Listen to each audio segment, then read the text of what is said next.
Hello, everybody. Hello, hello. I am back at it again with the study stream.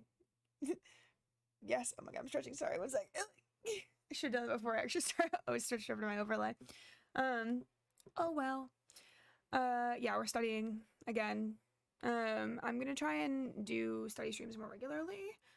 Just because I tend to be kind of productive, I feel like, when I'm here. So, here we are. Today we're at the class that I can't say because of TOS, because of course I can't. And I'm just gonna work on a discussion board post. Anyway, that's the plan. Yeah, I got my cold cafe. I just had some cake. We're doing good. I'm ready to go. I don't know how long this is gonna be. I really don't know what to expect from these streams, like, at all. It's kind of just a matter of how long I have the motivation to be productive and or how long it takes me to get things done. So, oh yeah, back at it.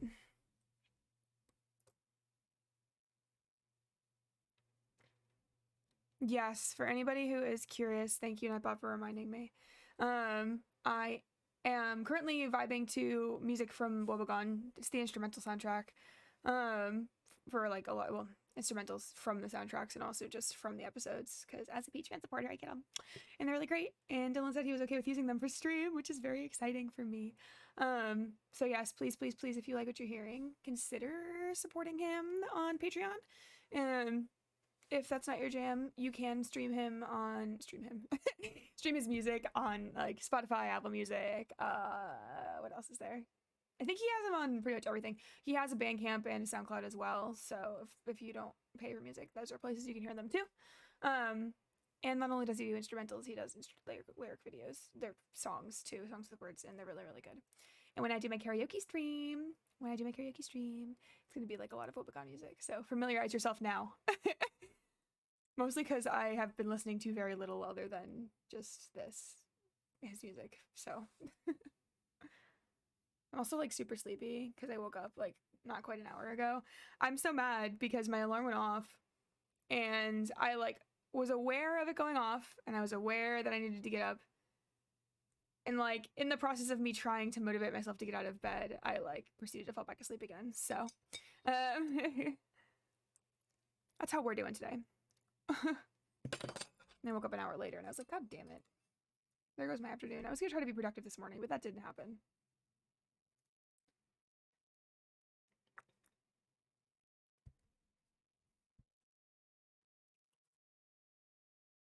Alrighty.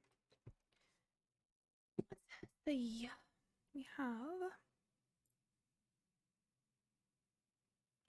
OneNote for all of your discussion board needs. And then actual discussion board.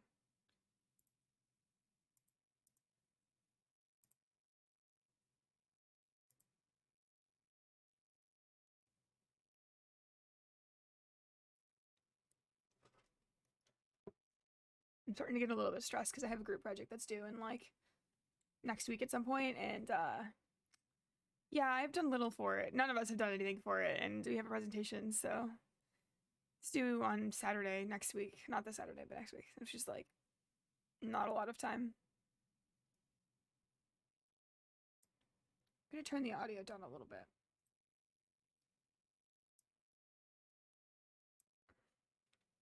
All right, hopefully that's a little bit better. I know Forte's not here, so I don't have my local sound guy, my local sound ferret.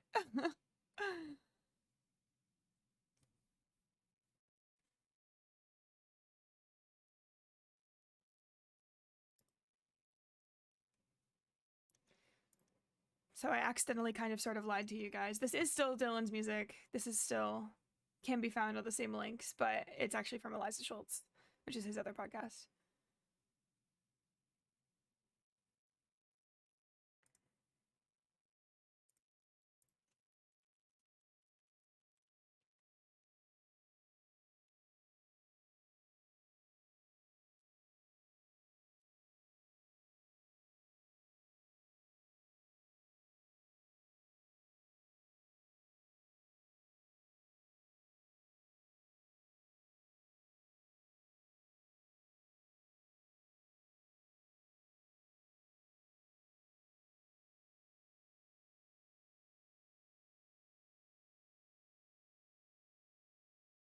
Oh man, I really hope I don't have to illegally download my textbook again.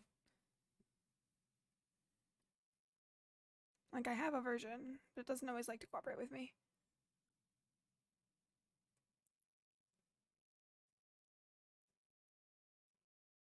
Yep, okay. Need to speak 9.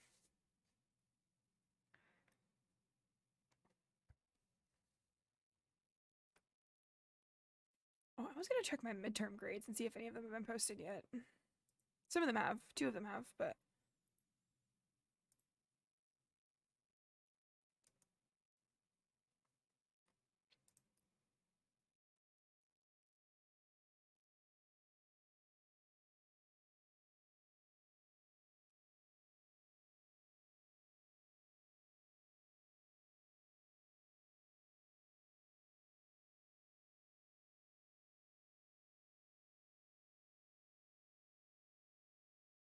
Which other one was I waiting on? Oh, my legal systems one. That's what. Stupidest midterm I've ever taken. Nope. Surprise, surprise. No grade.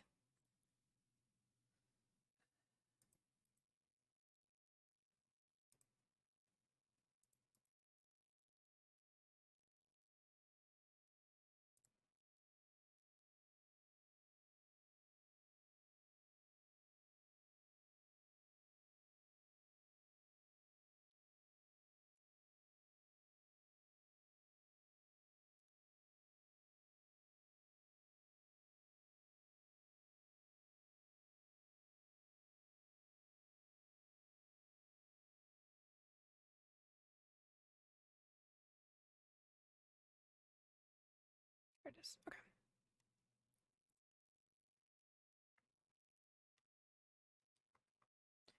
What chapters am I supposed to read today? Chapters 18 and 19. Substance abuse and offending. Clone! Hi, hi! How you doing, my guy? How's it going?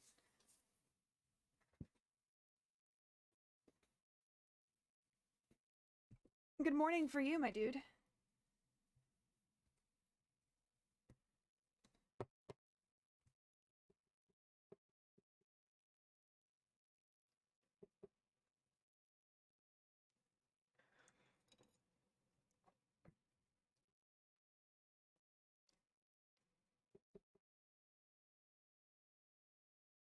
Ooh, oh, that's exciting. Got a tummy ache? Oh no, I'm sorry for your stomach ache.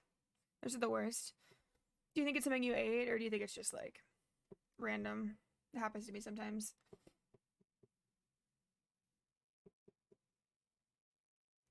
Because I hope it's not. How many pages would that be? How many pages would what be? Oh, the chapter I'm supposed to be reading? You have no clue. Oh, yeah, that happens too.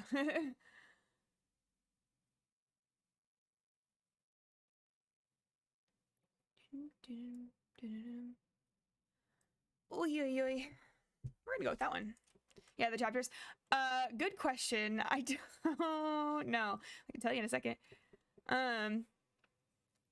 This is bad. Don't do what I do. Do as I say, not as I do.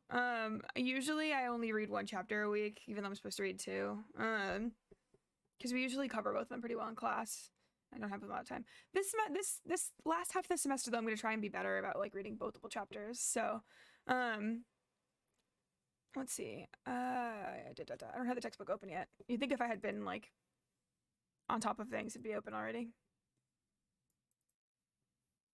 I was just checking my midterms grades, and I'm still waiting on like 2 professors to get back to me, and it's driving me crazy. One of them is the one I'm the most scared for of all my midterms, and the other one I think I did well on, but I have a hard time judging, so.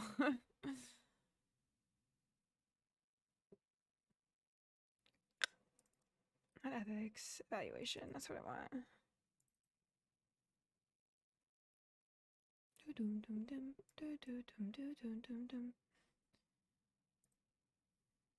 Okay.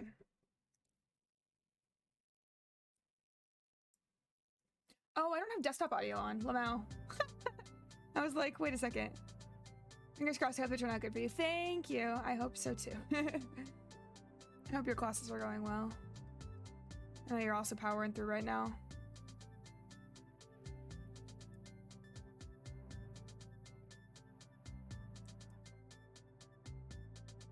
All right, we've got chapters 18 and 19. Pages. Time to do some mental math. Ayo, John, how's it hanging, my guy? How you doing? And you want the first? Do you want a head pat? Do you want a head pat or do you want a forehead kiss? Or do you just want the victory of getting it? Oh, thank you for that, pats.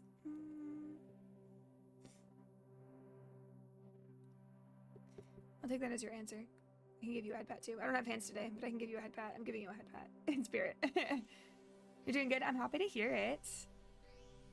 Doing all right. Doing all right. So spring break was last semester, or jeez, spring break was last week. So it's back into the grinds. Trying to calculate how many pages I have to read for Clone. Although again, I probably won't read all of them. Let's see. 286 minus. Okay, that's actually not that bad. It's only 20 pages, 21 pages. Yeah, it's only 20 pages ish. And that doesn't include like probably at least 4 pages worth of like references and chapter titles. So that's actually not a lot. Maybe I will read both of them today. That doesn't feel like enough.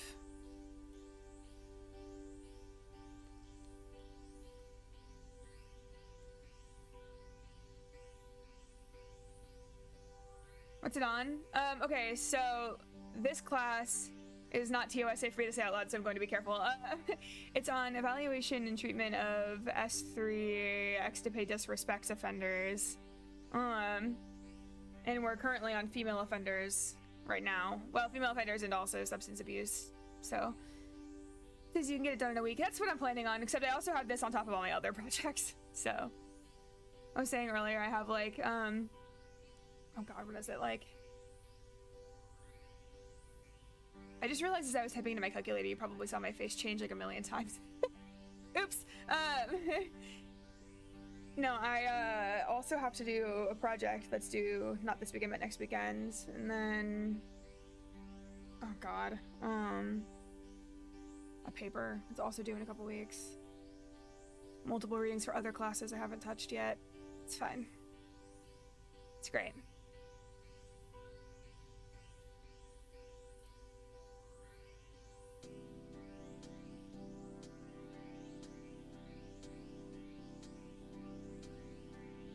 Good luck. Thank you. I appreciate you. We're doing the best we can.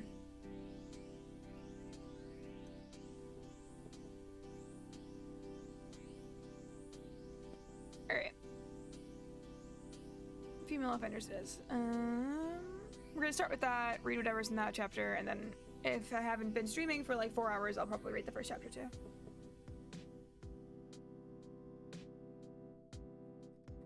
Plus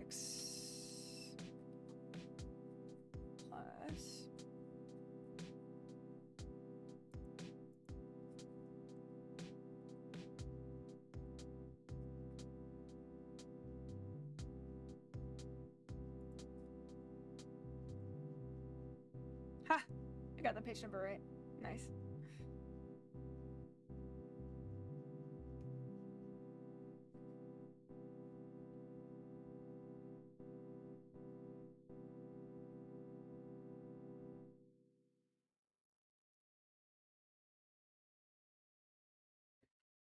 Alright, so what's the question supposed to be answering specifically?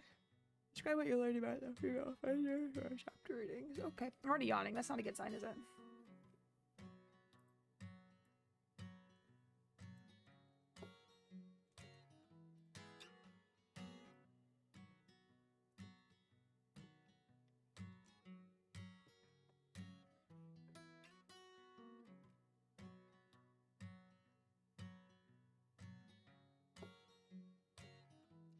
I can't fucking believe they just genoted me like that. Spotify, why'd you genote me like that? I was like, this is weirdly chipper for a w.bg soundtrack instrumental. What is happening? And then I realized it's the fucking 101 soundtrack. It's fine. Mikey had a wonderful day.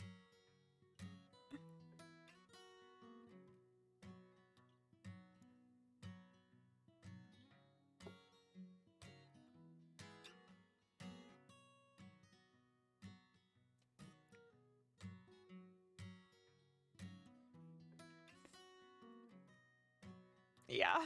Yeah, clone. Yeah. Fine. We're strong. We can make it through. The soundtrack is such a bop, though. Every time Dylan plays any, like, stringed instruments in his instrumentals, that makes me very happy.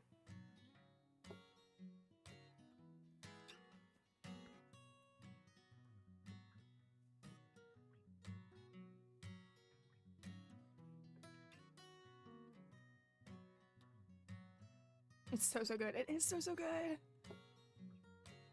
It made my day when Dylan said he was okay with people using it for streaming.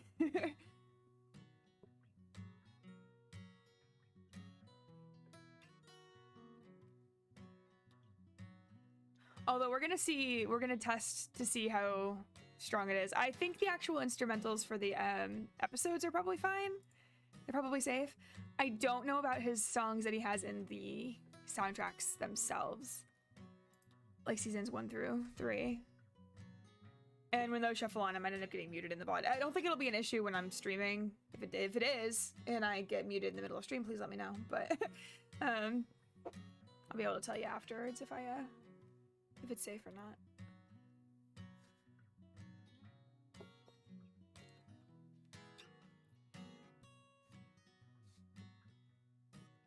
Will do. Hell yeah. Thank you.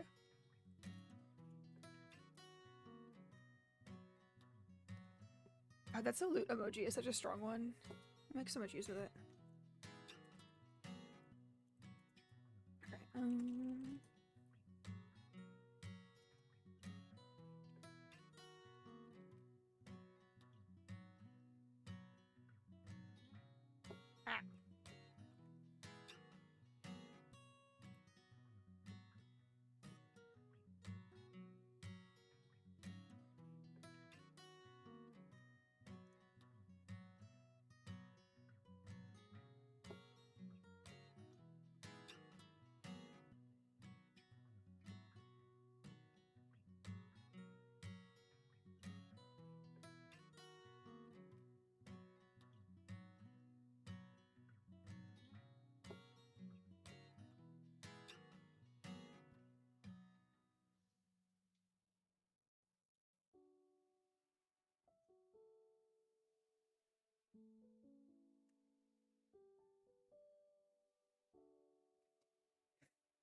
Okay.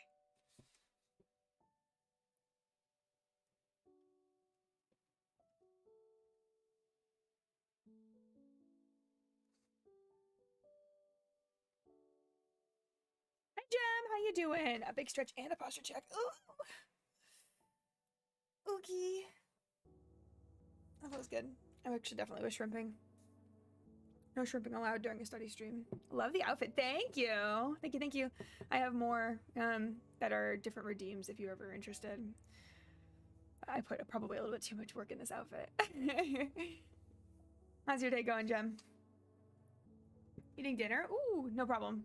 I'll leave you to it. Enjoy your dinner. Just know that I expect a full report of how it tastes and what it is after you're done eating.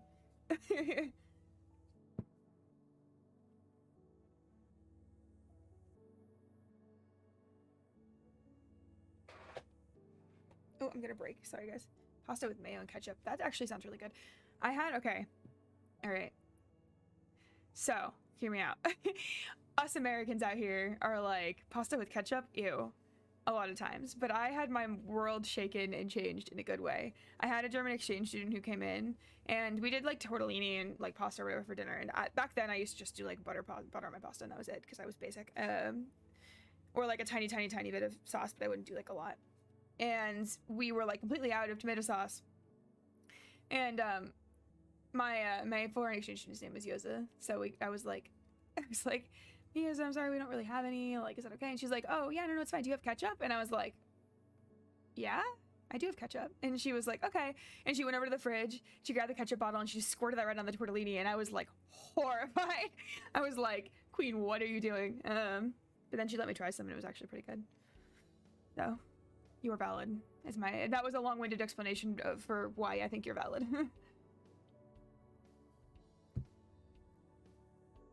It was actually kind of good. I actually liked it a little bit better than tomato sauce.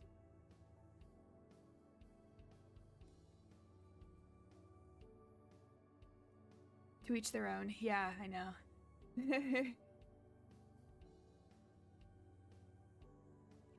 I don't know. Now when I make pasta, I do a lot of like pesto. I do a lot of pesto.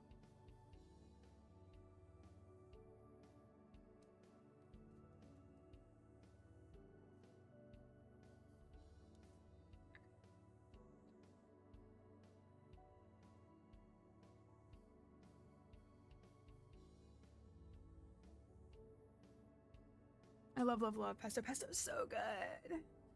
If we make pasta plain, we use sauces like that. You know what? I get that. I get that.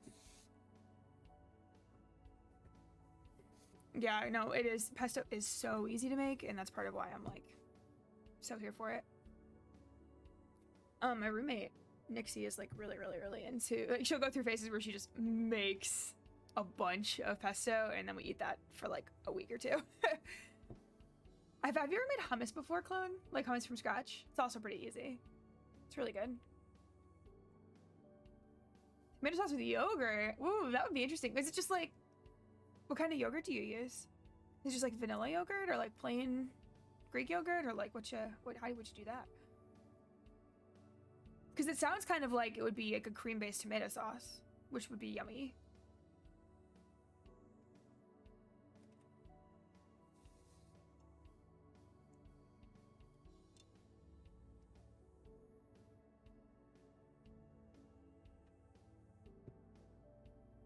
Turkish yogurt? Ooh, yum.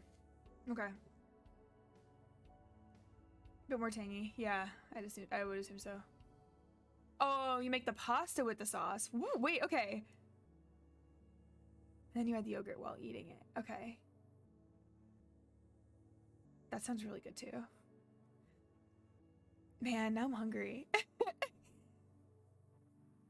Maybe I'll have to try that. I don't know if I have any yogurt though. I'd have to get some.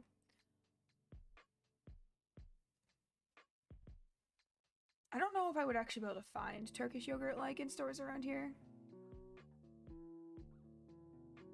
So it might not be the same.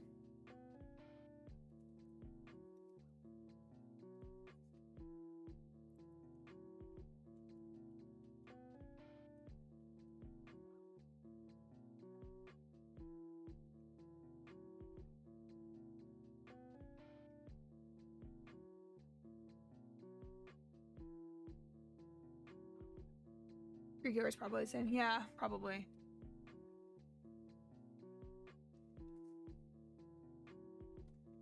It's got the same kind of tanginess to it, I imagine.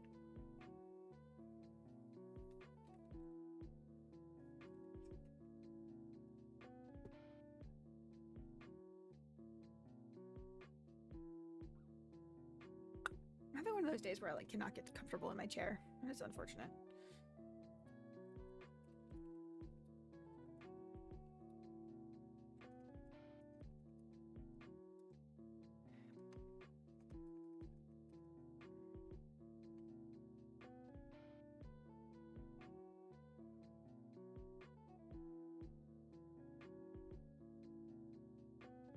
Ooh, that's unfortunate.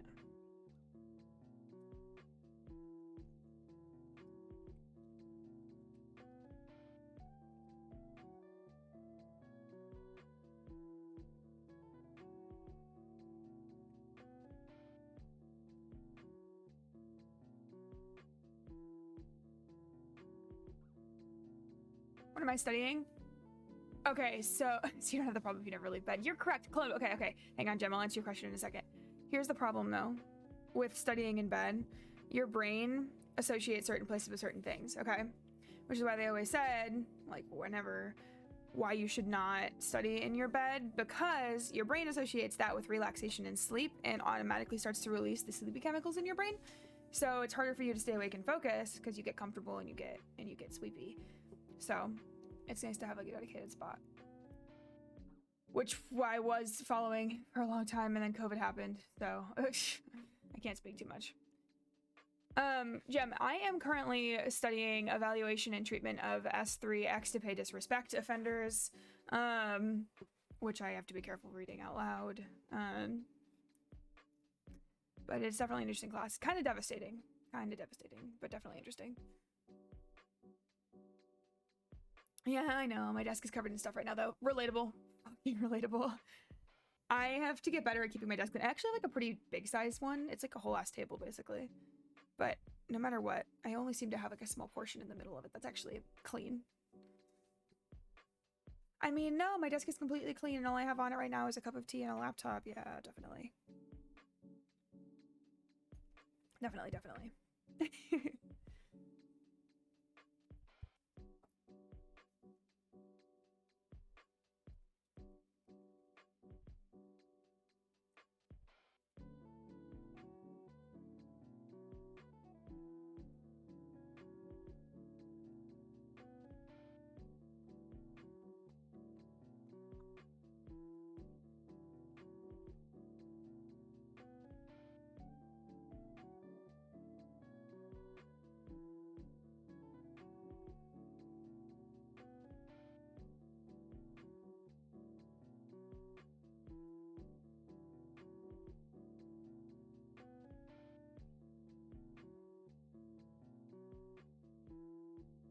Ugh, my little heater is like not in the right place and it's driving me crazy.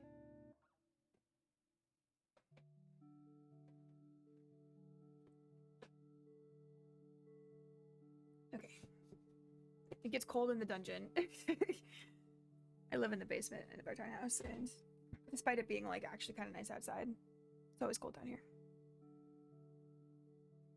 The worst was last year when we had I put air quotes around this because I'm in the mid-Atlantic, so we don't really get blizzards the way that people get blizzards up in the north or in the Midwest, but we had a air quotes blizzard that lasted 3 days over the weekend, and of course those 3 days were the days where our heater decided to break, so we just didn't have any heat in our townhouse for like 3 whole days during what my state considers to be a blizzard. It was like probably 40 degrees in the basement. I was so worried about Andy, but he was okay.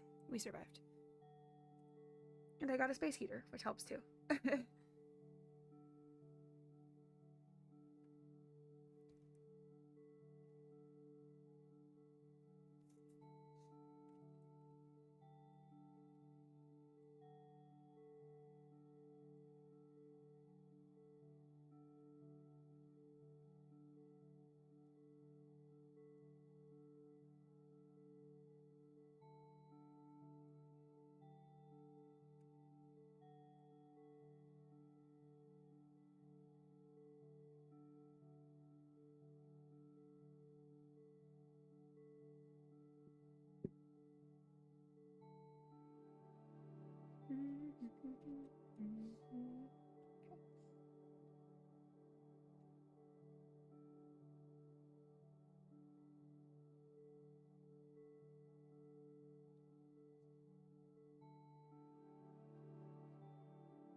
My internet is crap. I'm gonna be we'll be going because of that. Okie dokie. No worries, Gem. Fret not.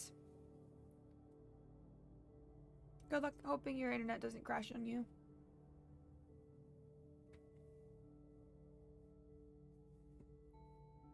Thanks for popping in though. Appreciate you.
hate knowing what's happening in this scene.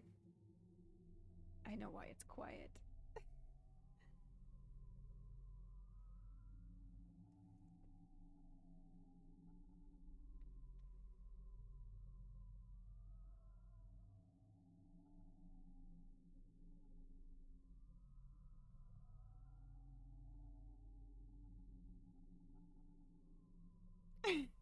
Yeah. Clone. You and me together, we can suffer.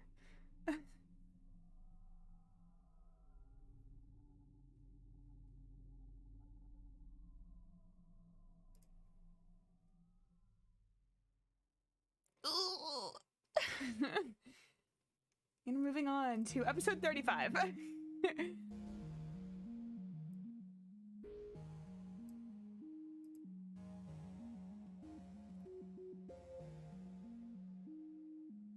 I've learned, this is weird. It's weird that I know this. I've learned that the episode 47 instrumentals are my favorite.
You have to go to sleep. I still with Pony Papa Woo. It is me.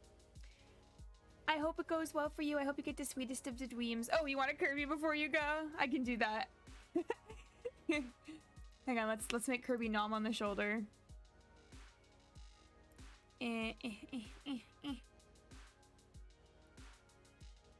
Let's do this shoulder this time.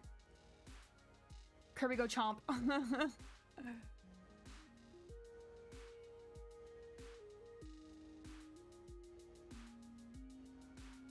Let that be me comforting you while I sleep. Aw, TV. Love you, TV. Bye-bye.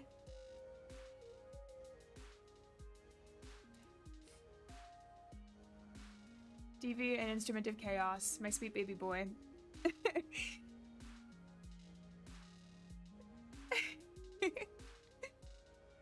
Bye-bye.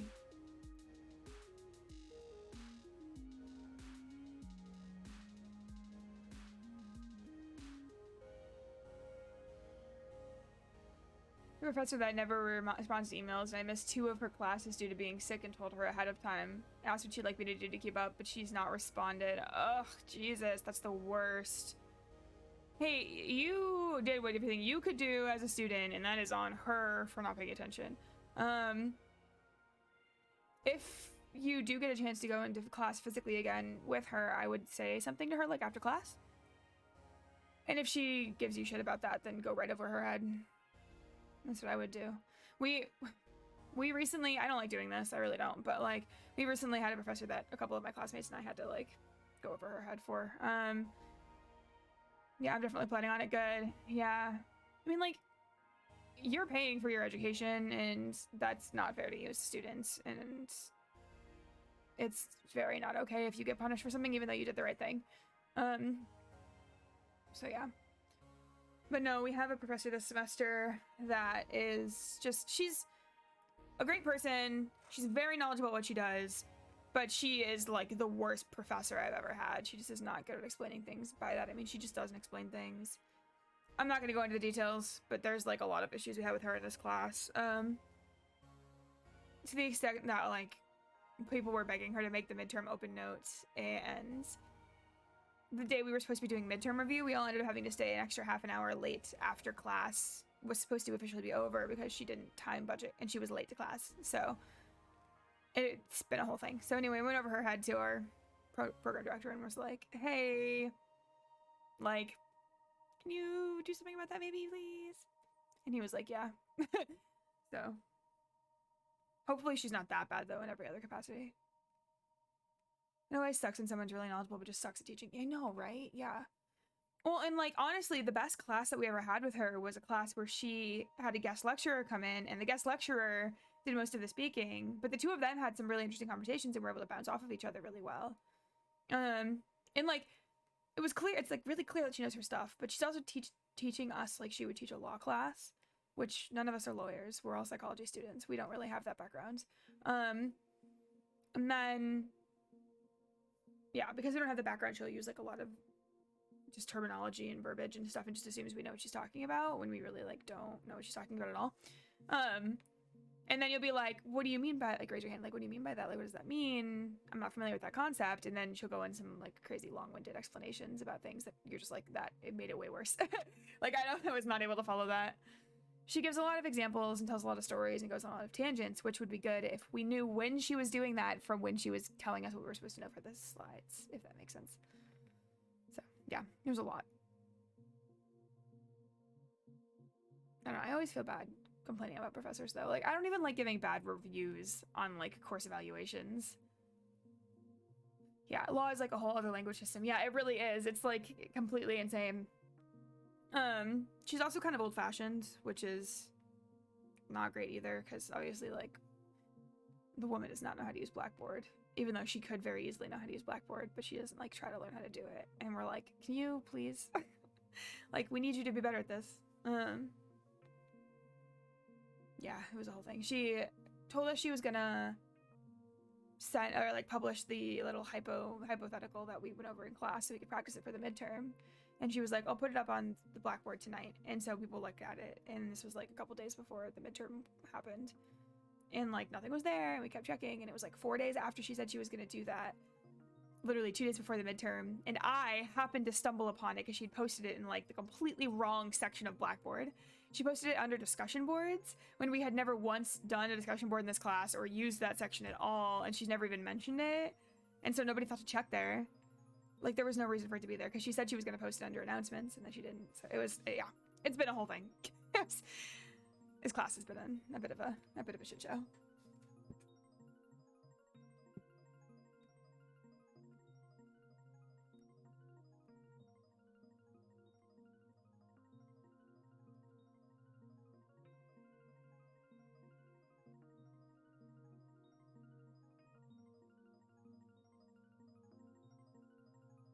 Well, good luck powering through it. Yeah, thank you. We're getting there. We're getting there. And I think she just needs like an explanation of what is expected of her as a professor, I think. And hopefully when she gets that, she'll be better. So, hoping things change a little bit now that we've talked to our director.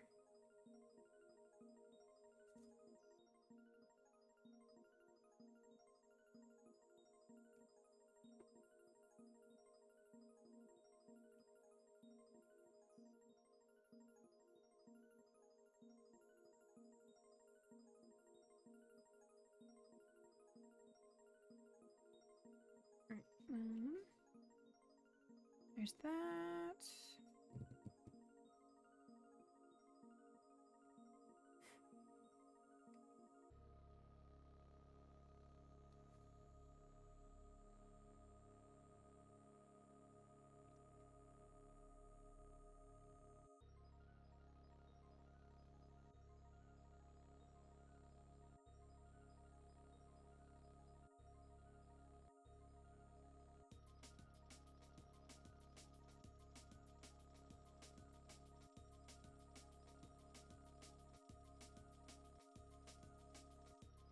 God, women are so much better at committing crimes than men are.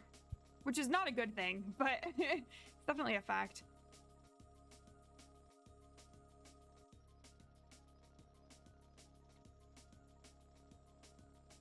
And society has really made it so much easier for women to get away with things.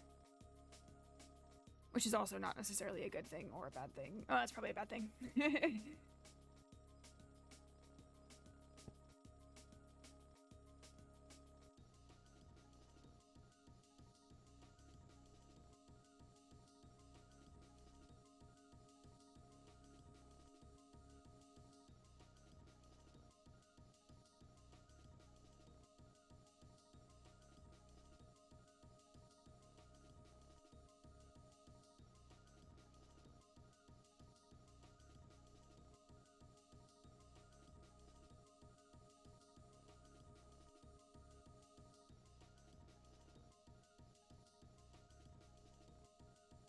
Phenomenology. That sure is a word.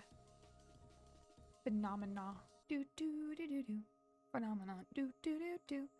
Phenomenon. Do do do do do do do do do do do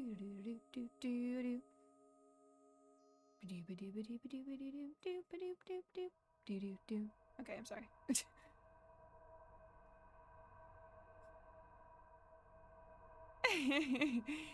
Yeah, it's clone. Get it. Every time I hear the word phenomena, I think of that song from the Muppets.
Where in the soundtrack is this from? So this is not from the soundtrack, this is from the instrumentals.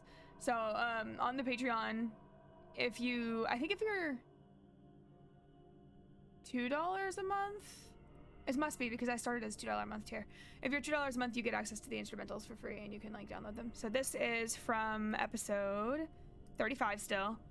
Yeah, I have all of them downloaded onto my computer through episode 102 because that's all that he's posted so far. And they're all long as fuck. This one is a 21-minute long song because it's literally the entire episode soundtrack.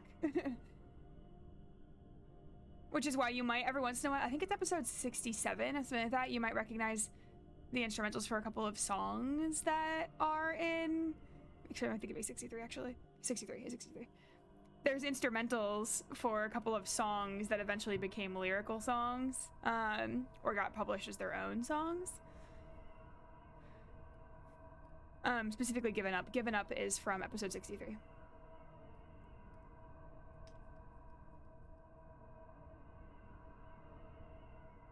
But yeah, so like this soundtrack instrumental is again 21 minutes. Let's see, episode 63 soundtrack is 24 minutes long. It's a lot. Yeah, the instrumental of Cenotaph is super weird. Also, hello. Welcome in. It's kind of insane. A lot of times when you'll be like, hey, that's really familiar. Why is that so familiar? There was a song specifically, I almost posted this in the server yesterday because I was like, this sounds really familiar, but I can't remember from where. And then I realized that I think it's where the instrumentals for Hunter the Bear came from. But it was actually one of the soundtrack album songs, not just the instrumentals. Where'd it go?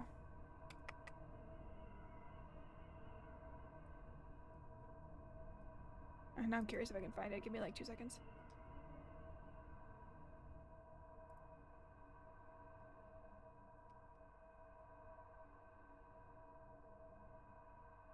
Ah, God, yeah.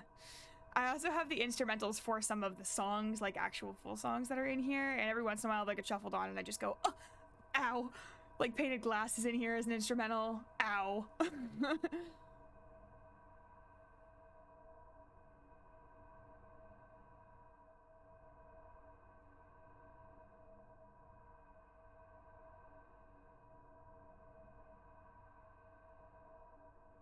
can't find it. It starts with a D, I'm pretty sure. Dead Man Switch? It might be Dead Man Switch. Hang on. Hopefully I don't get muted. This is an actual soundtrack song versus being.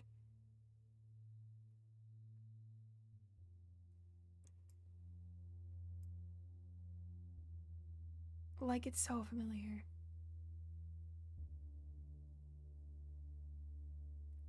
Anyone who knows anything. Yeah. I think it is. I think it's Hunter the Bear.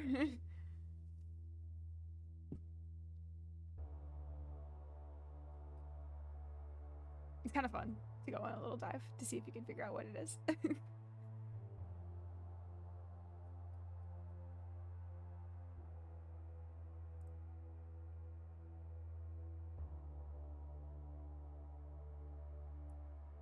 Yeah, exactly.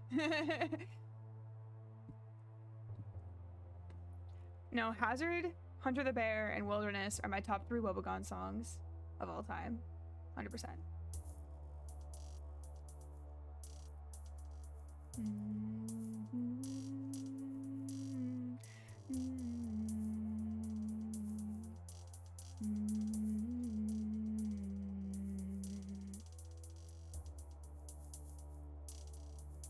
It also could just be Dylan using the same instruments. I have to sleep. It's 4 a.m. It's 4 a.m. John, why are you still awake? Go to sleep. Good night. Sweet dreams. I'll knock you out, dunk.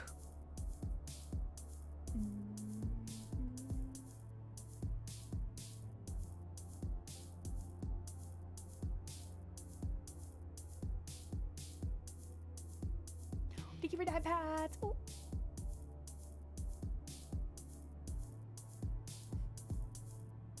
And a hide, put or died. Wait. Taking such and his posture check. Oh, taking such good care of me. Hydration complete. Big stretch. That means everybody in chat too. Drink your beverages. Do a stretch.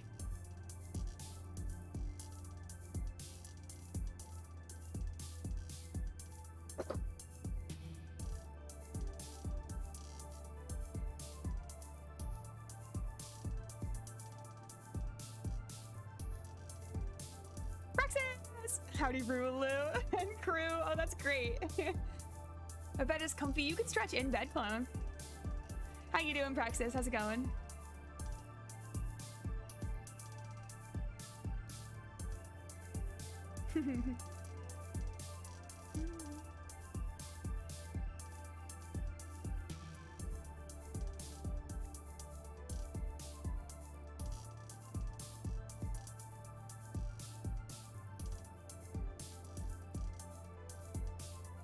Pretty good. How are you? I am doing it lovely. Lovely. Getting stuff done, making progress in my readings, working on discussion board posts, trying to get slowly back into the grind now that spring break is over.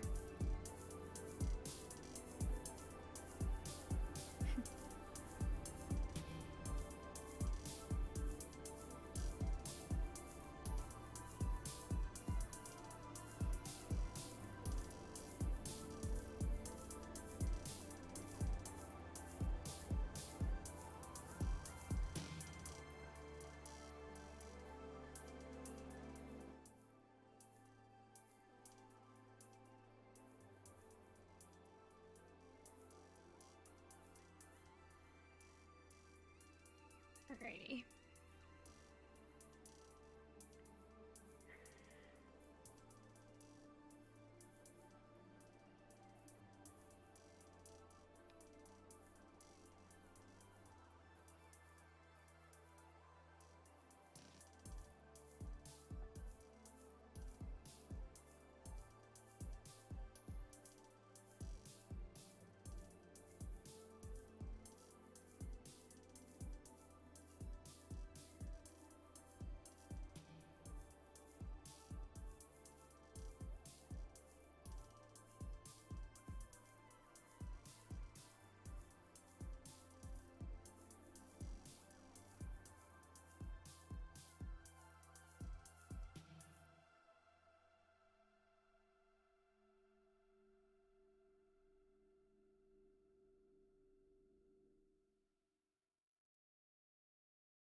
Makes me laugh that my professor is still having us use this textbook. It's a good textbook. It's a good textbook, don't get me wrong. But it's definitely older.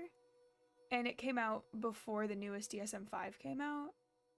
And I'm kind of like, is there not like an updated version maybe? Something that might be a little bit more relevant? Because this was like 2007, 2009, 2009. And 2010 is when DSM-4 came out, or DSM-5 came out.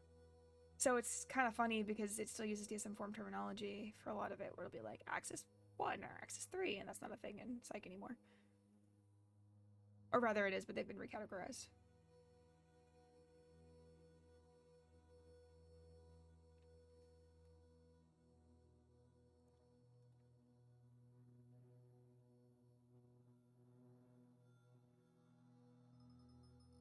I feel like that's kind of important to TBH. No, I agree. Like, I don't know. Again, fortunately, this one is less about the DSM, and because it's not about diagnosing offenders as much as it's about treatment and evaluation of them. So I don't know, it's like kind of a weird line. It hasn't come up too many times, but and that being said, of course, the DSM-4 is still like valid. It's not like it was bad and horrible and that's why they got rid of it. It just got revised to be the DSM-5.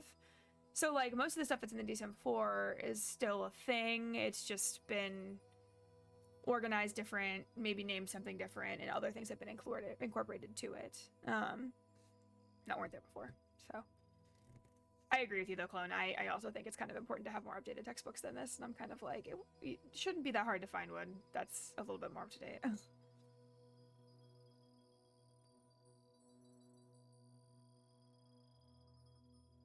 My professor is great though. This class, my professor is a lot better.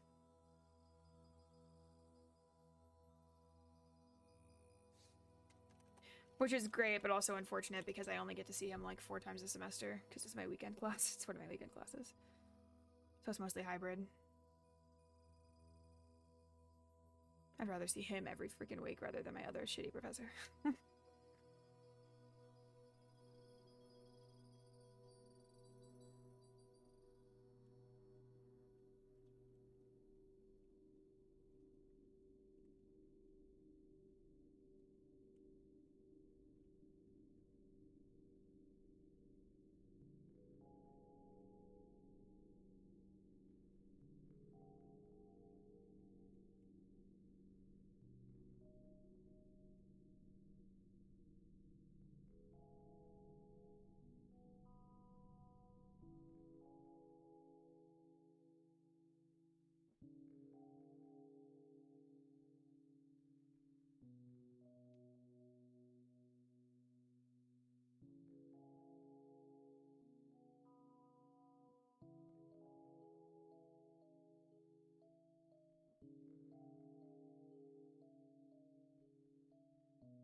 I probably beaked my mic, sorry.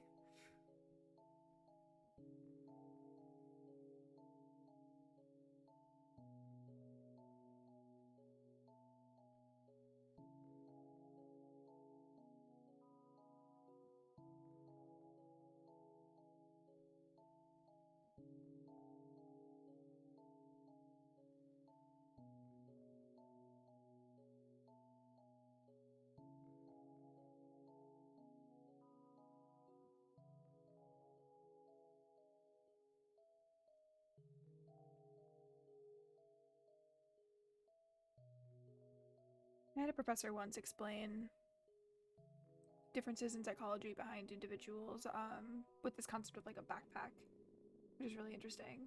Because in that backpack, you carry with you a bunch of factors. Like there's genetic factors, there's biological, there's cognitive factors, there's like a bunch of different things that all play a role, psychoneurological.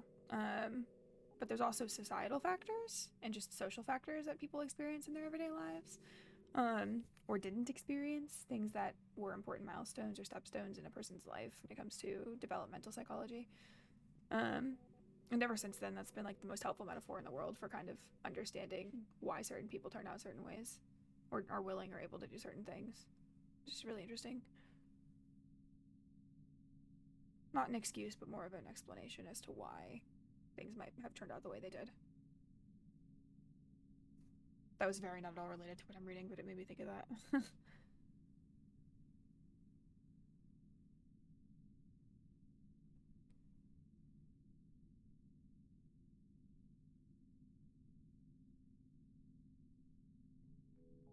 Backpack full of factors cackling like a mean ghost.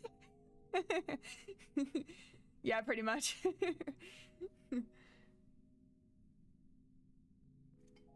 Me too, Praxis. Me too.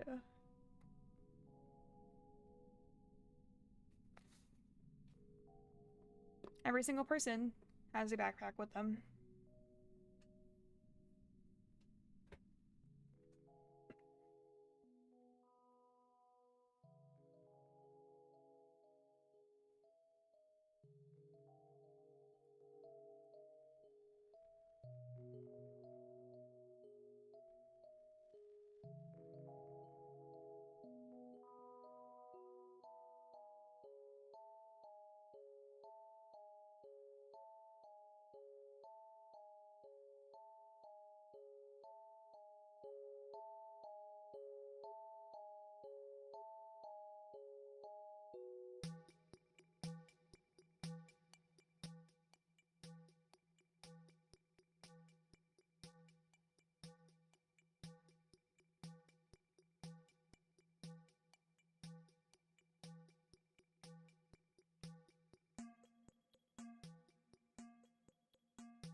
I have the episode 46 soundtrack. Good shit.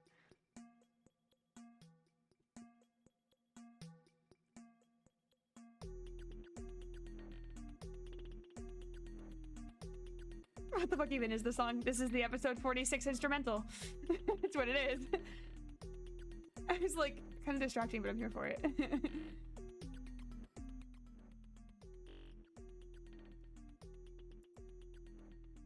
I have listened to like all of the instrumentals. It's a vibe. I like it actually. I like how plucky it is. Also, I realized I had to turn it up halfway because I know you guys couldn't hear it as well as I could. It's so bouncy. It makes my brain go brr.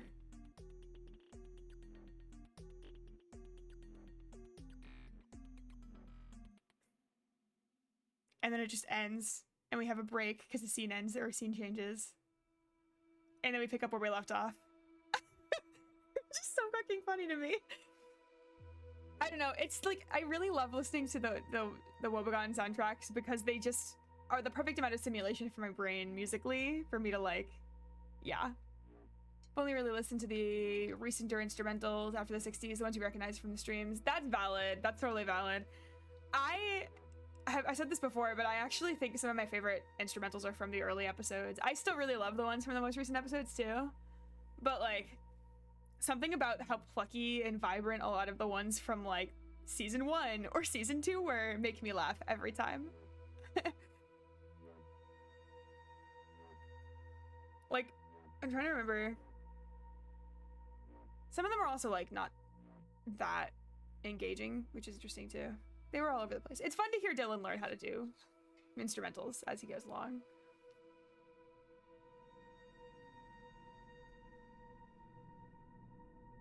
Or rather, learn what he likes about instrumentals.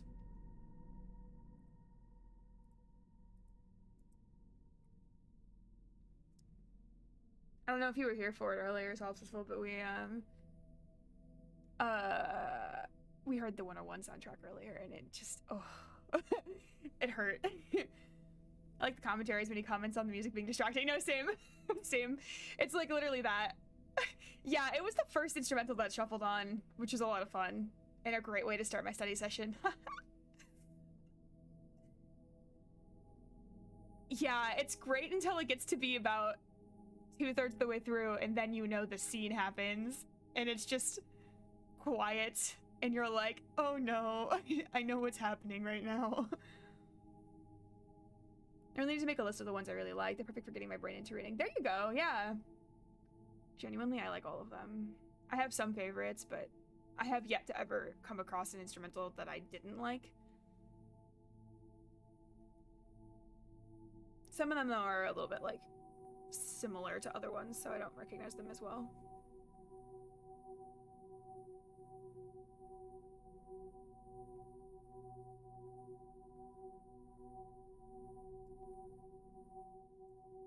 I haven't gotten to the episode 46 commentary yet, but I suspect this is another one where he goes, yeah, that's really distracting, isn't it?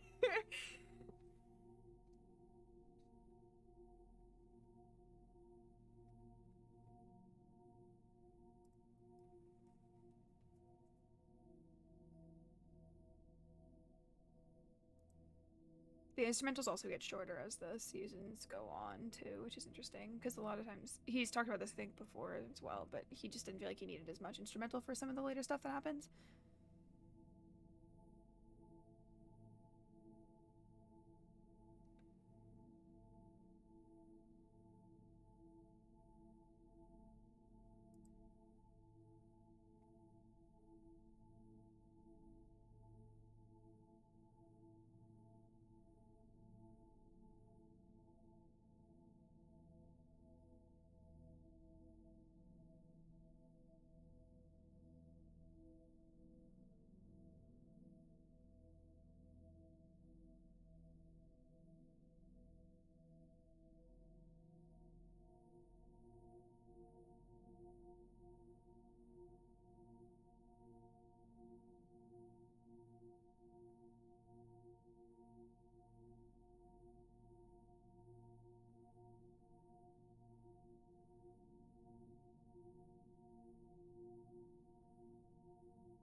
Yeah, I do take a hit when I'm learning in this textbook with a grain of salt, because, like, there are a lot of studies that are perfectly fine and very valid from, like, the early 70s and 80s, but, or maybe not early, but the later 70s and 80s, but not all of them are. So, yeah.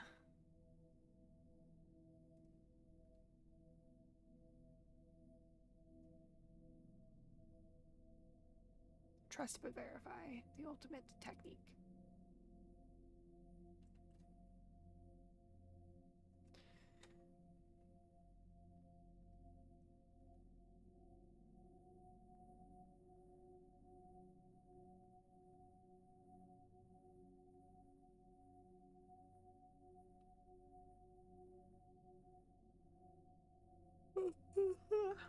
I always look so angry when I yawn.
cannot type today.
I like how for the section under serial murderers, the first opening sentence is, some cases of female serial killers become very famous in popular media.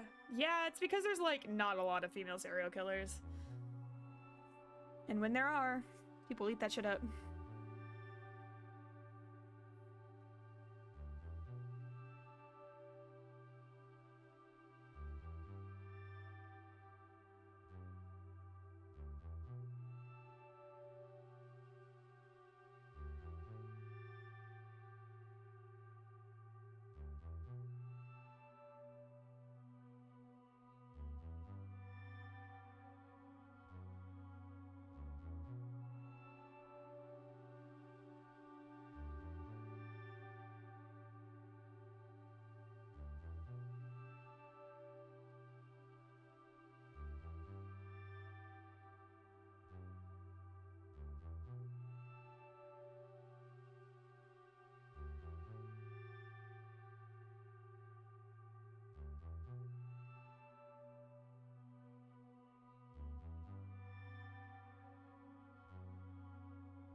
That was less about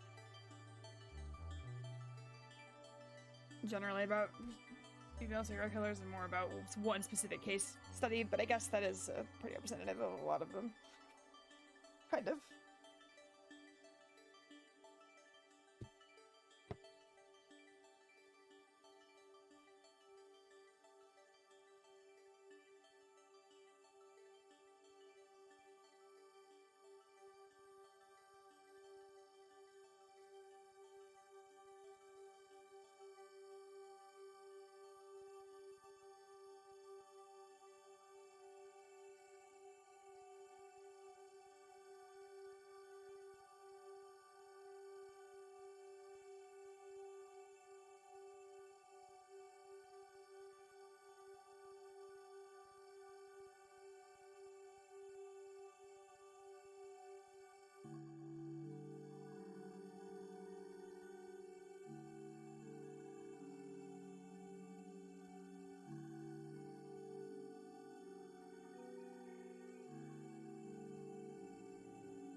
Yeah, it is. Praxis. I like it. This is actually Eliza Schultz. Pass the 15K word mark for your dissertation. Let's fucking go. That's awesome. Hell fucking yes. I'm very proud of you. That's a lot. How many pages did it end up being?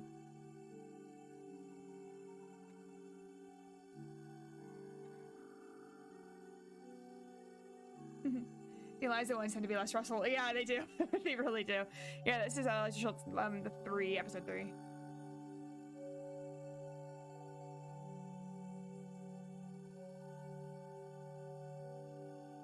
And has been for the last 12 minutes. Or rather 10 minutes, I guess. Not counting pages yet, but I'm probably over 70K words by the end, so there's still a ways to go. Oof! That's still there, though. That's, like, still something, you know?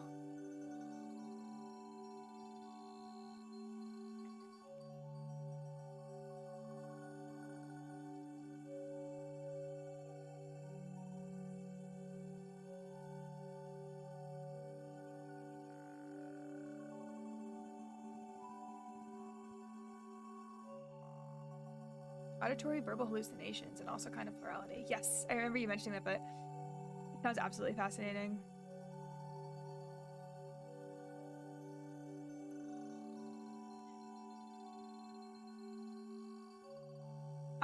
And it's absolutely 110% okay if you are not comfortable with this and you don't have to answer now, but I would be very, very interested to read your paper or your dissertation when it's done. Especially because you've mentioned before that you seem to be one of the few people in that area of study.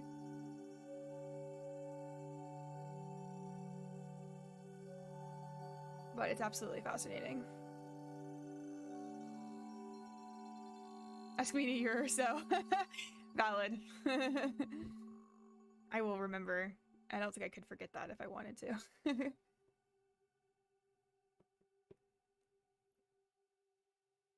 Got to see pro folks working on it academically, right? Me too.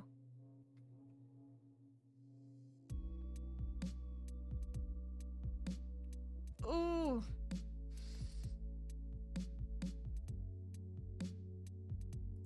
Shout out to anybody who recognizes what this one is. We are no longer in Eliza Instrumental 3. This isn't an episode either. This is the instrumental for a song.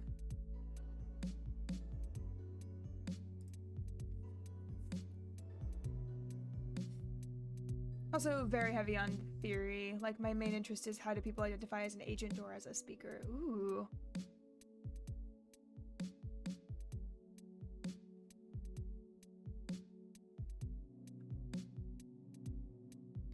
I would be interested to hear your definitions of an agent versus a speaker. Yeah. Because I feel like I could guess, but I don't want to make assumptions or guess. I'd rather know.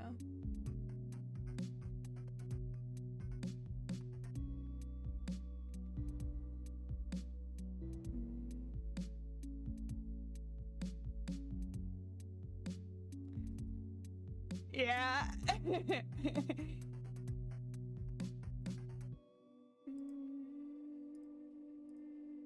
I'm gonna be honest, I don't know the lyrics to this one as well as I should. Give me 2 seconds. I can confirm whether or not you're thinking of the right one.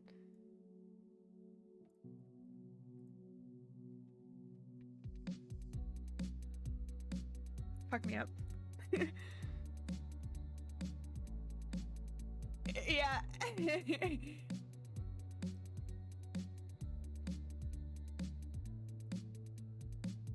Dogs. Yeah, it's dogs.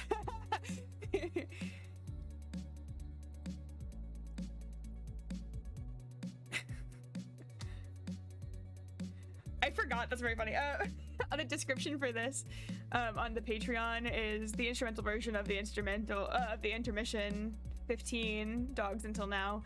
Liven up your karaoke nights by singing an 8.5-minute song from a podcast. And I commented on that. I feel personally attacked by this description. I gotta like her, Mr. Wobogon, for that one though.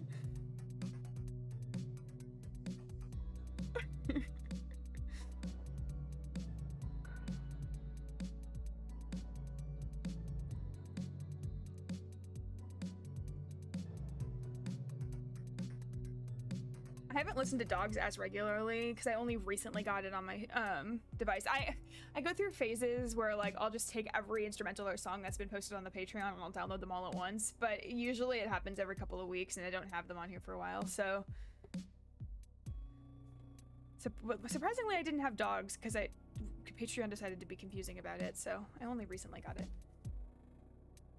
Yeah, sorry, Solipsisful, to make you describe what two terms are for an entire paper you're writing. Agent is the one I'm more directly working with, so I guess I'd say agency is the ability to take meaningful action, with meaning being dictated by society. Ooh. Ability to take meaningful action with meaning being directed by society. Okay. Not quite the same thing. And so an agent is the entity that people interpret as taking an action. Ooh.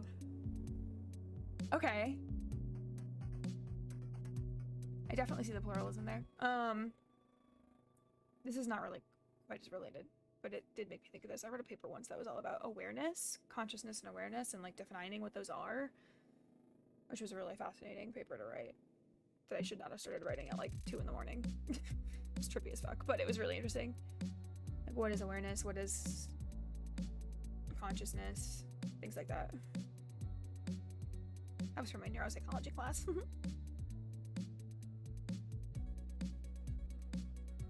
Ultimately, my conclusion was, I can't define these terms. More research is needed.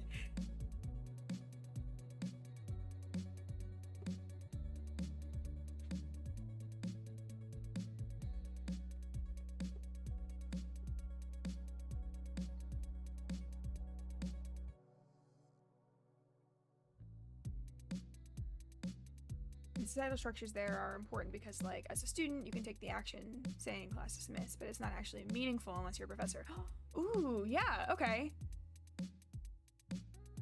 So, regarding, like, authority, then, as the agent, do you have the authority to do or take the action?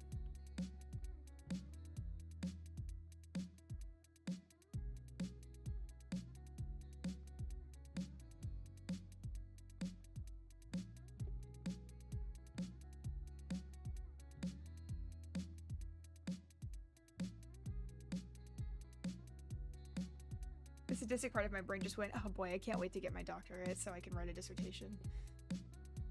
And then I was like, why do I want to do that to myself?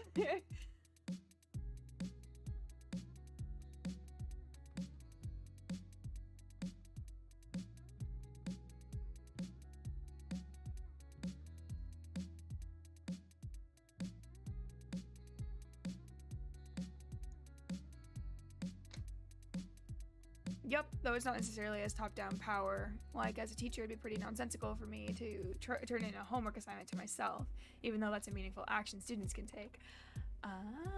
Okay. That's so fucking interesting. That's so interesting. I remember saying on authority would be funny, plural anarchism theory. Do it.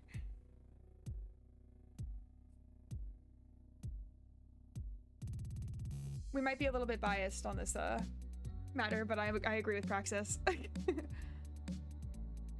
No gods, no masters, no hosts.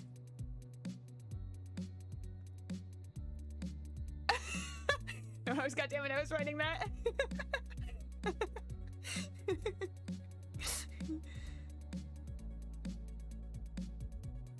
See, great minds think alike. That's what I'm gonna say.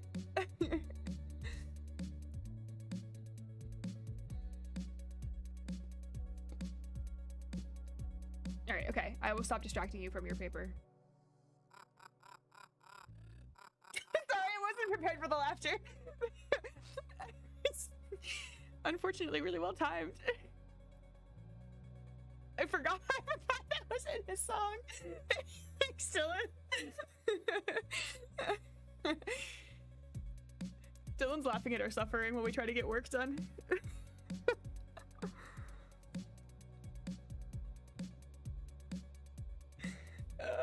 It took me out.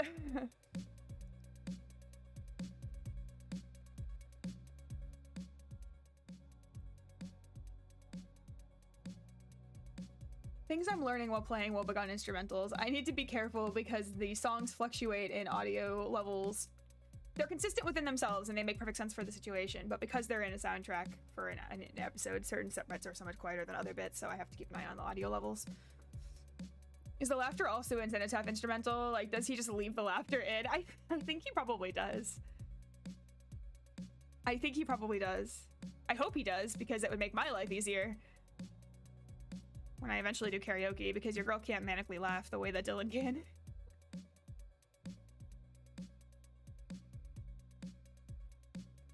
But if I recall correctly, yes.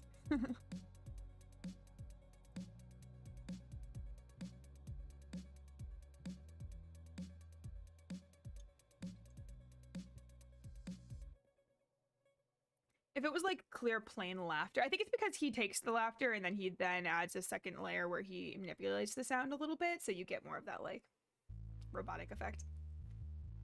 Yes. Y'all should know it just when this one is. Rennie! Hi baby girl, how are you?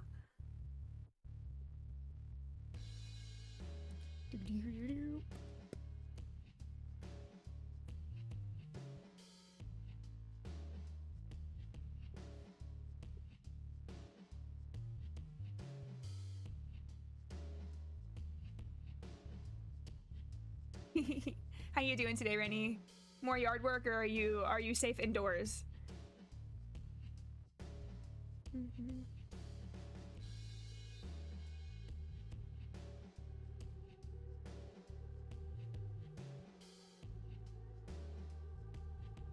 Yes, it is. It is indeed. Solace is full.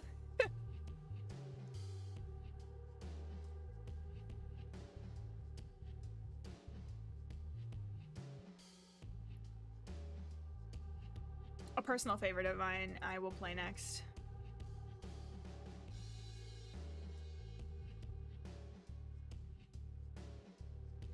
You just woke up? Oh no. Are you in Eastern Standard Time too? Or I guess Eastern Daylight's time now. I missed the thud. I'm so mad at myself. Yep, you sure do recognize thud.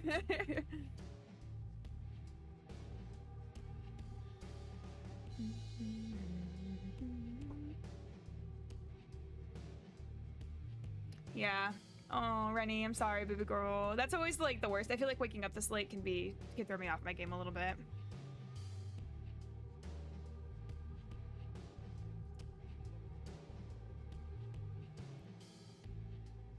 I listen to the soundtrack albums a lot, but that's just because they're perfect for me when I'm studying.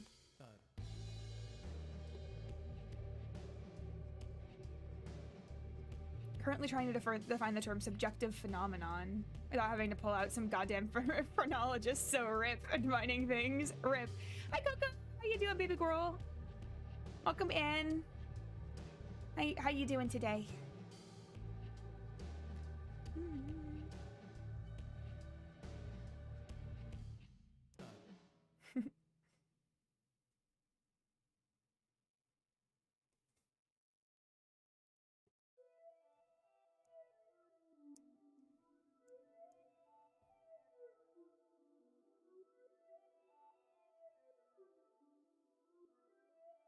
Doing great, how am I? I'm doing lovely.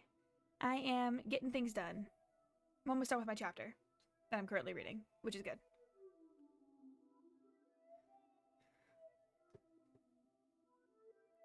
Yeah, Solipsisful, I wish I could help you to find that, but I don't think I'm the right person to help you to find that.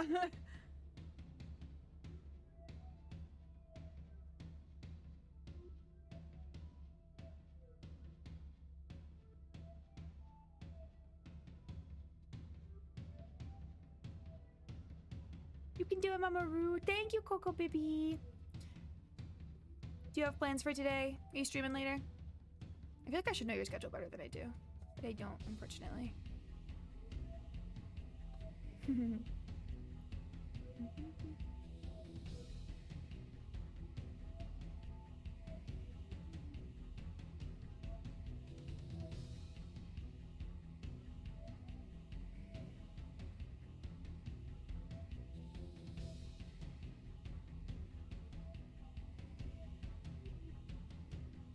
Alrighty.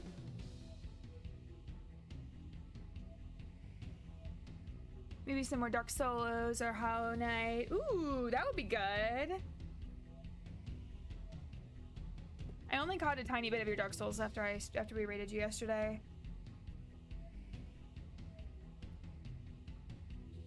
But like, credit to you for being able to play it at all.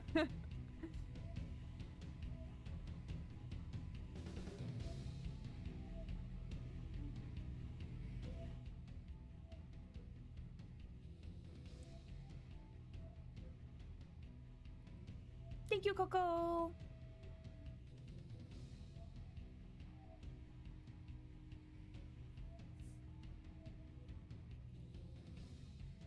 I lost my spot when I was reading. Oh no. Okay. A hide wait or died wait and a blankie. Okay. All right, hang on. Let me hide wait first. Complete. Blankie.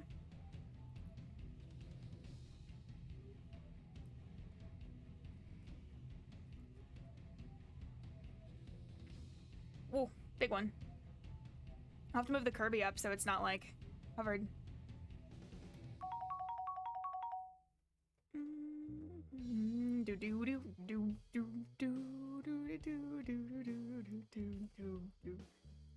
There we go.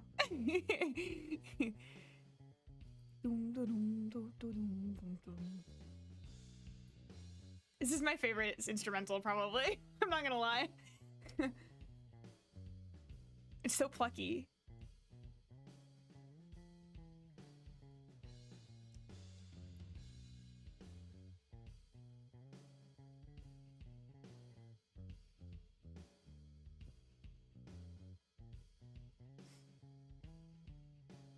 Okay, that was all about Rosemary West. Right. Okay, got it. I found my spot again.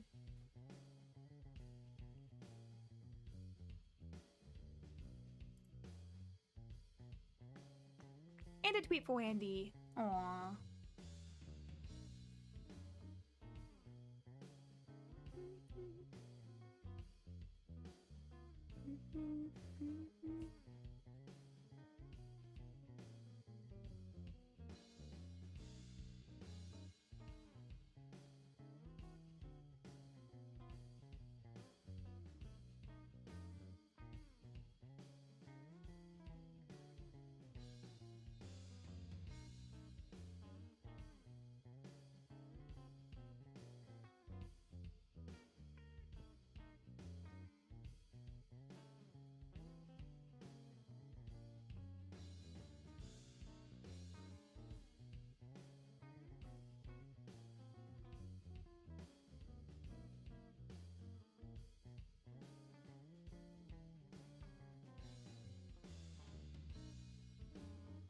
Forte! Hey!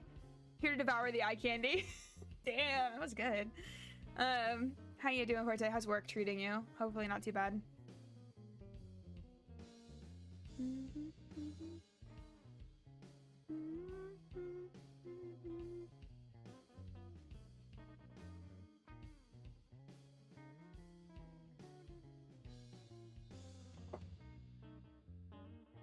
That's not too bad so far, but I'll let you know. Godspeed.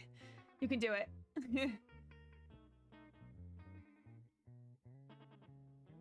How goes the studies? They're going pretty well, actually. I'm almost done with reading my first chapter, and I've been typing up my discussion board post as I go, so we're making progress there. But yeah.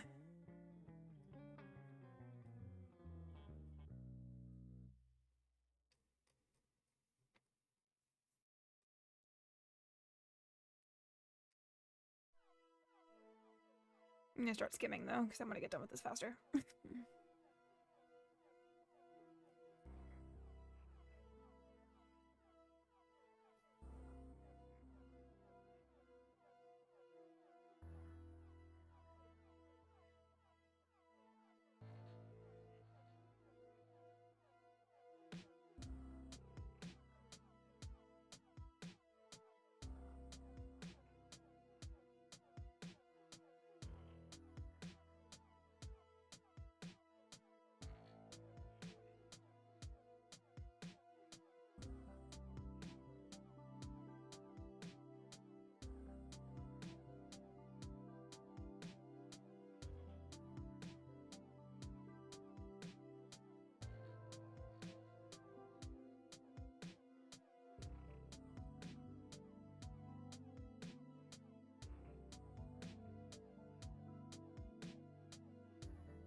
always forget the word that committed has 2 C's. I always do COMMIT rather than ITT.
This is also very familiar. It became a song. Oh, I can't remember which one though. w.bg music does add a vibes. Thanks. I think so too. I've been having a fun time with Praxis Clone and Solipsisful because I forget who it was I said that. I think it was Praxis, maybe? Either Praxis or Solipsisful said they don't listen to as many of the old soundtrack instrumentals as the newer stuff. Which is fun to me because I actually really love some of the older stuff. You're gonna bleed, then bleed with me. That's what song it is. Fuck. If you're gonna bleed, then bleed. Okay, I stay here a while. Thank you. I was like, it's right there. It's right there.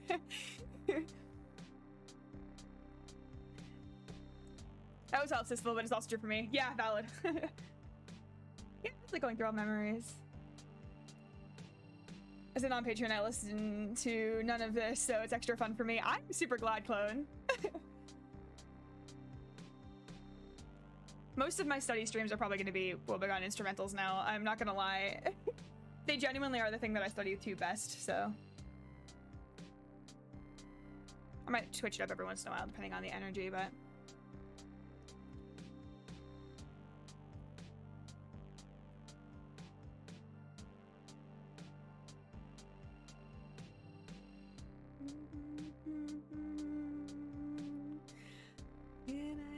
Yeah, it is. Can I stay a while? Damn. Can't believe I missed that. It's really, really fun. It's really, really fun for me to hear like the songs that become full songs from the instrumentals.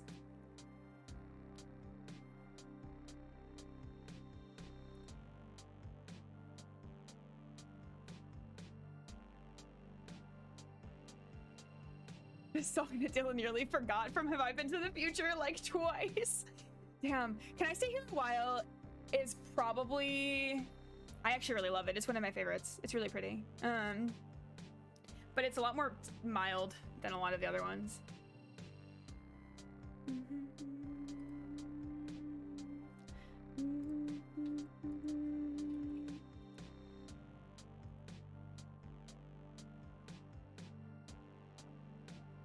When I type Bandcamp, it immediately brings me to the w.bg page because I don't use Bandcamp for literally anything else.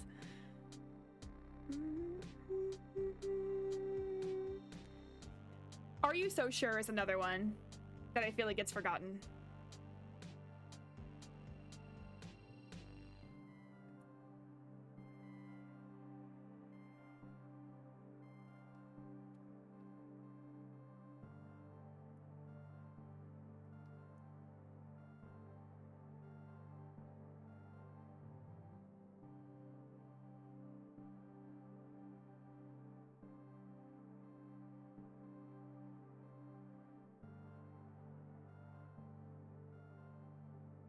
He got the footnote 69.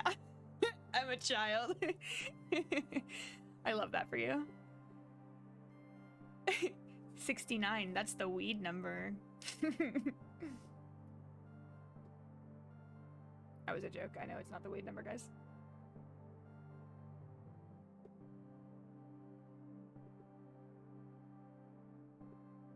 Music tier is just $5 a month. You should get the music tier. You should get the music tier.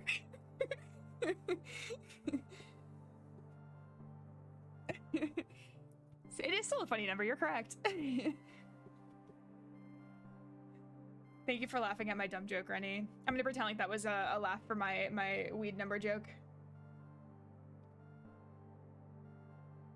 Unpaid Wobblegone and team.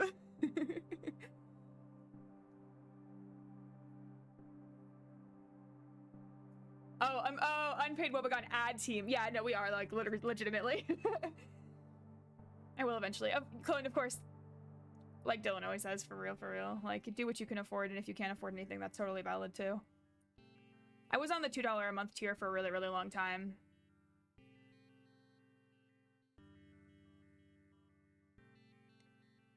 I think it's really cool that Dylan has, like, $1 a month tier on Patreon, because not a lot of podcasts do that. But I can so much more easily justify, like, $1 a month, $2 a month from, like, $5. Which is, like, it sounds like a small difference, but it is like, a bit bigger.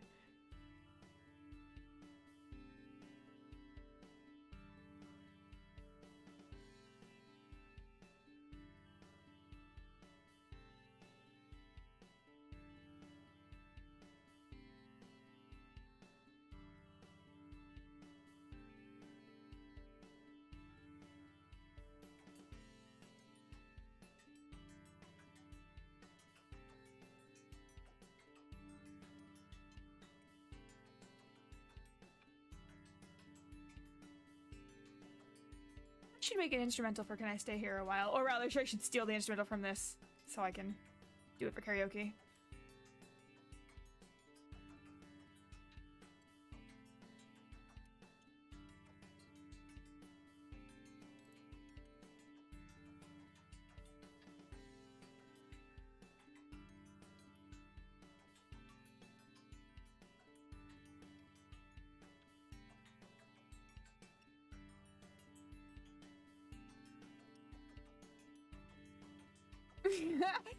I was talking about trombone champification.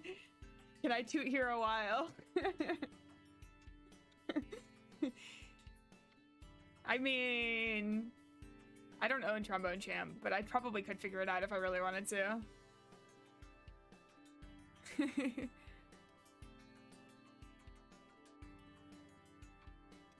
I feel like Can I Stay Here a While is the forgotten middle child.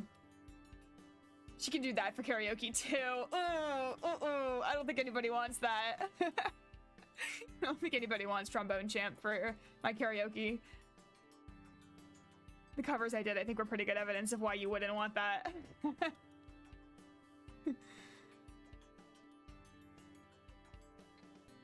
You would love it. I would love it. I would have a great time. You want that? Oh, y'all. I mean, I think I can get Bone Taff. I can get Bone Taff. I can send a Taff. I can do... There's a forest near my house and I can smell when something toots in it. Although, forest near my house is not one I'm as familiar with, just because it's newer.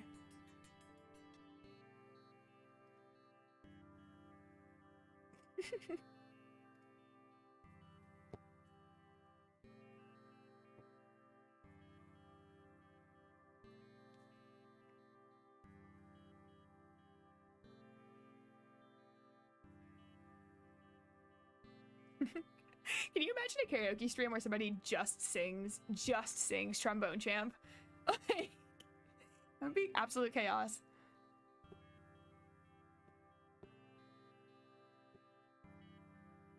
It would be a fun prank, though, that's for sure.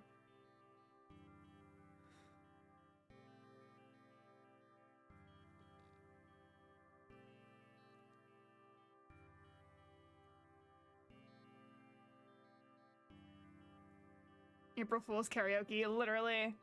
Totally normal karaoke stream. 100% normal. Definitely a normal karaoke stream. Wink. I can't wink with this program, but I'm winking.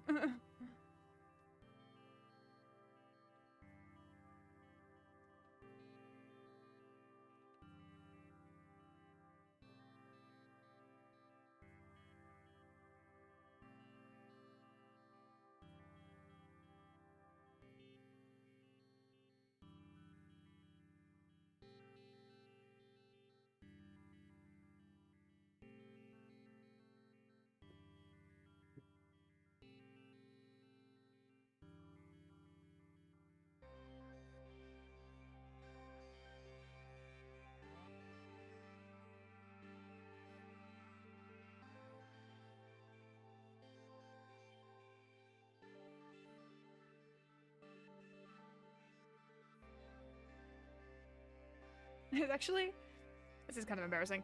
I've actually been really excited for this stream all week, literally just so I could listen to instrumentals on stream.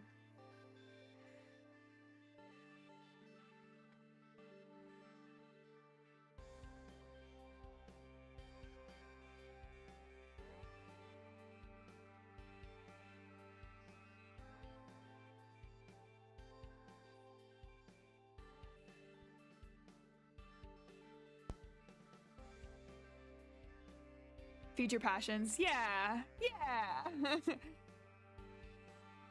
It makes me get motivated to actually study. Not tying. How about typing? Here we go.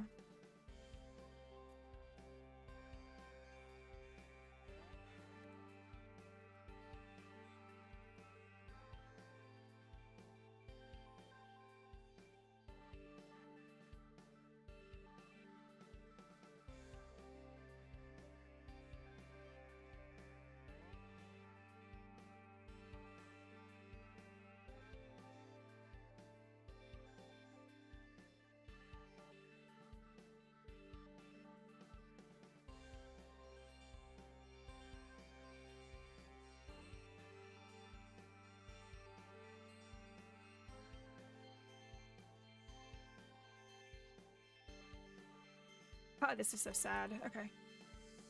When I'm reading, not the music.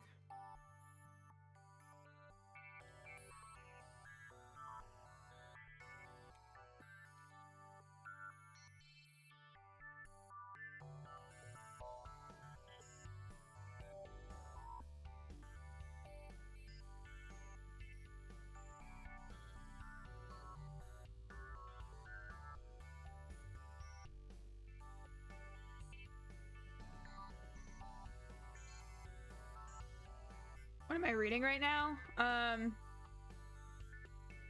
do I explain this? I am reading about a 5 variation model of female sex offenders. And a list of the names of all 5 of them. And they're pretty self-explanatory, which you might think. Specifically involving people who are not old enough to consent.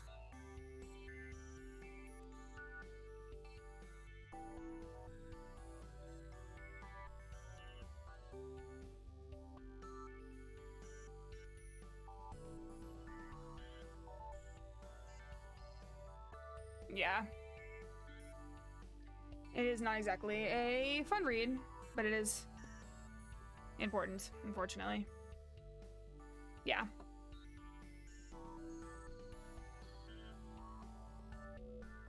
I've kind of developed a thick skin for a lot of the stuff that I learn about, but you kind of need to when you're in forensic psychology.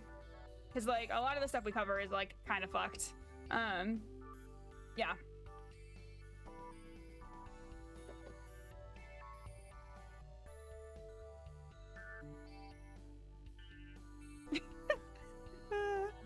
The timing.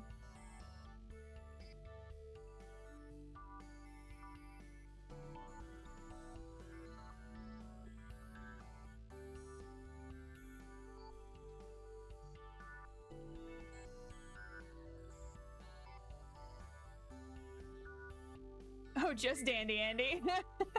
I don't think he believed you, Forte. He knows. I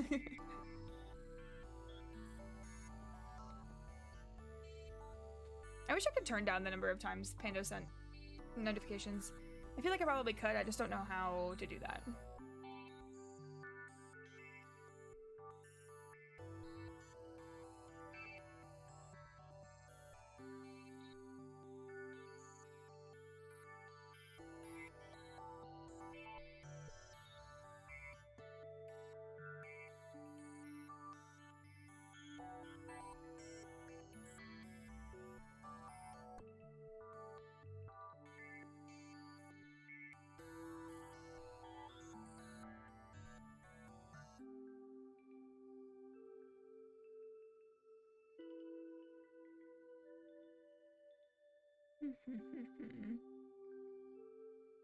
Oh, I was like, what was I gonna look up again? Oh yeah. Let me see if I can turn Pando's notifications down real quick.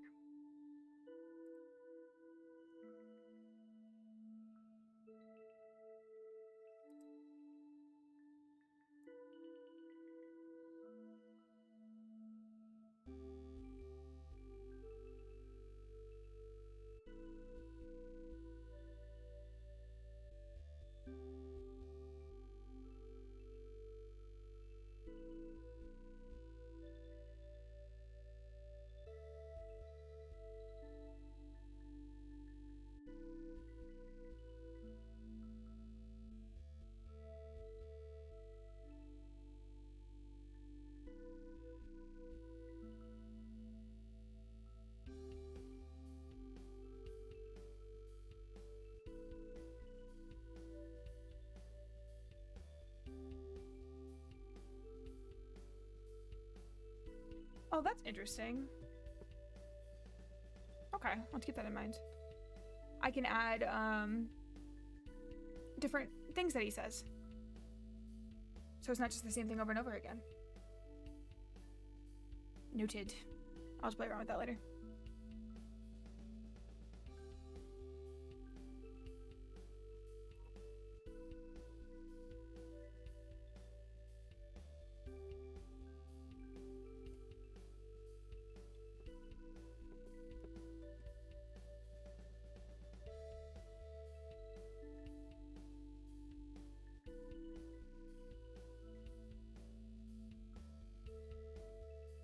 I know, we are. There are more levels you can continue to go from since then, but I can at the very least change his skin. I mean, I have to figure out something to do, though, so he doesn't, like, blend into the background too much. Let's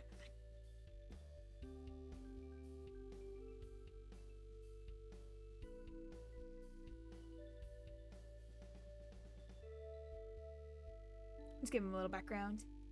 Give him a tweet. Look at him do his little nom. That's so cute.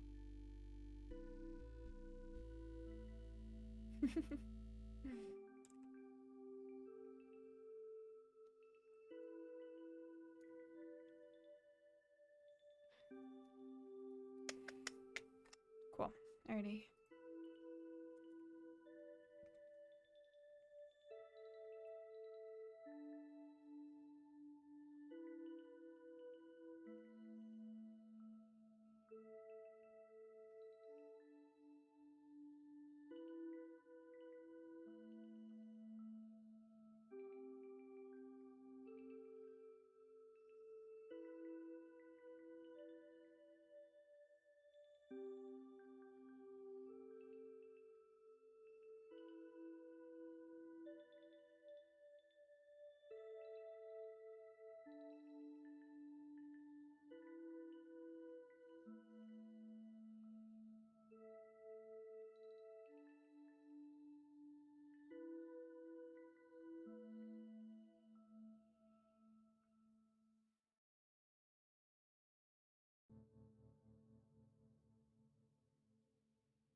lot of fluff when I'm like in the middle of trying to think of what I really want to say, which is not really that helpful and very much unnecessary.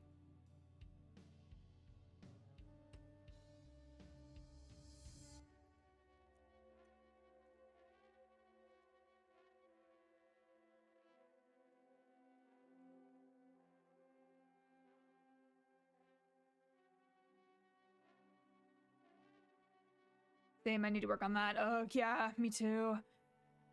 It's not been too much of an issue for me in my studies so far because a lot of like what I'm writing is like prose, well, maybe not prose, but it's I don't know.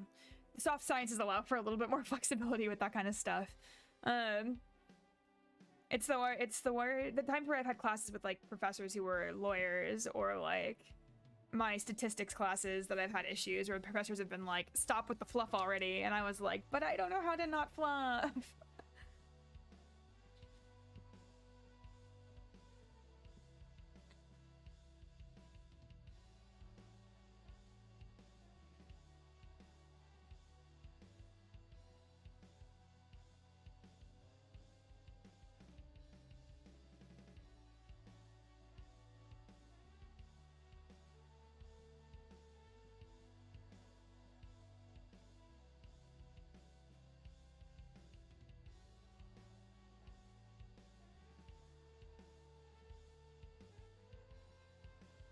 I was gonna say, which instrumental is this? It's Pig at the Door, which is on the soundtrack.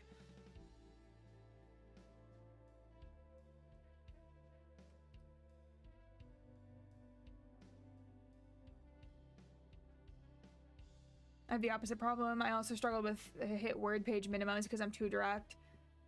Sometimes to the point that other people can't follow my thought process. Oof, yeah. It's such a hard, happy medium to hit, where you have like enough fluff that you can follow. I mean, not fluff isn't the right word, because it's like enough fodder that people can follow your thought process, but like not enough, or not too much so that you people get lost. Because I have had professors tell me before, like, I lost your point along the way, where I like over explained something, or I went on tangents that weren't really that relevant.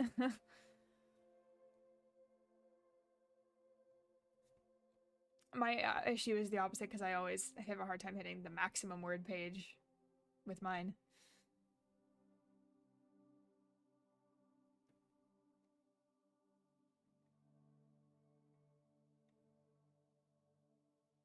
Work as an editor, editorial assistant for academic journal, and I can tell you even professors aren't necessarily the great thing. They're like, thank you, Coco. Yeah, I believe that 100% solipsisful. Tangents, my beloved. Yeah, same.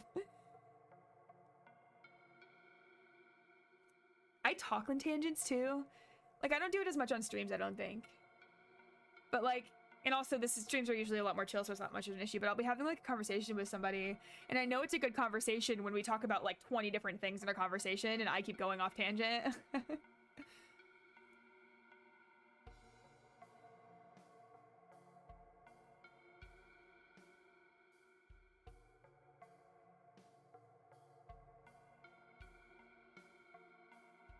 Ah, episode 37, my beloved.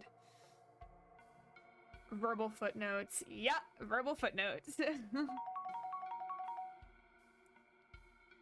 Thank you for giving him a tweet, Praxis. Yeah, when I'm talking, I'll be a lot of like, okay, this is like tangential. This is, that's what I'll say. I'll be like, okay, this is like tangentially related, but it's kind of related. So like, hear me out. And then it doesn't wrap back. And it is not really that related at all.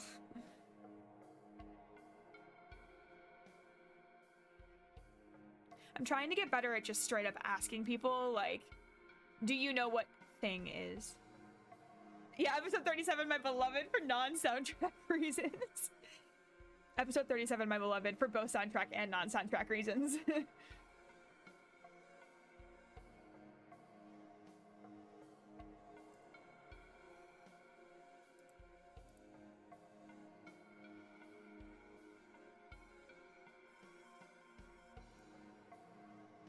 Wobegon Industries LLC. I don't know why that makes me laugh, but it does.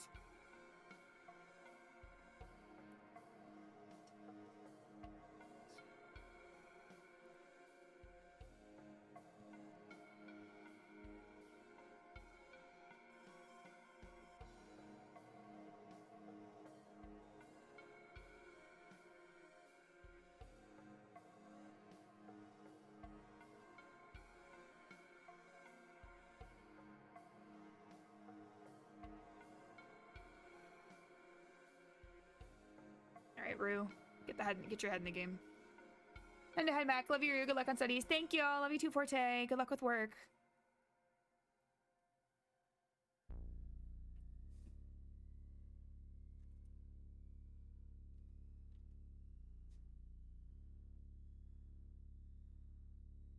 I want you to play Wobegon again.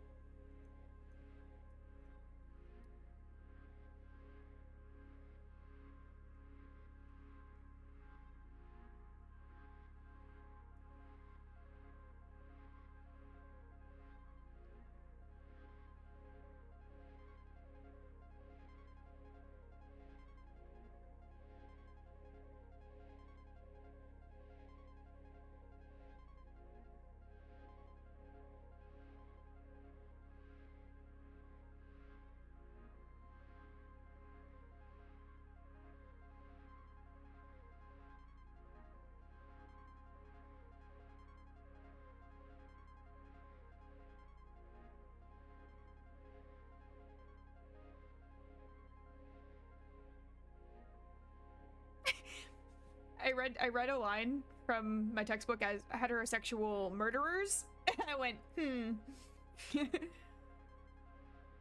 That is not what the term is. It is heterosexual nurturers, but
use the word evident, not obvious.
Hi, zombie!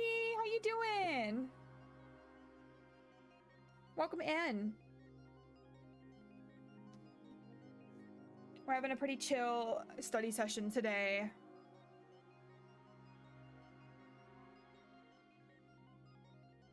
Doing all right, making food in a milkshake. Ooh, a milkshake! I'm jealous. I made an angry face. That wasn't supposed to be an angry face. That was an excited face. What kind of milkshake are you making?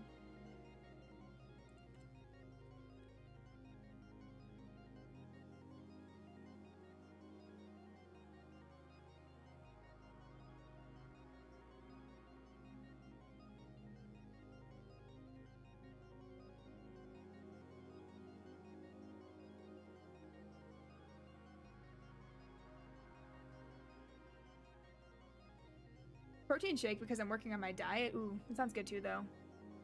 You going for like a chocolate coconut shake, or you doing like vanilla?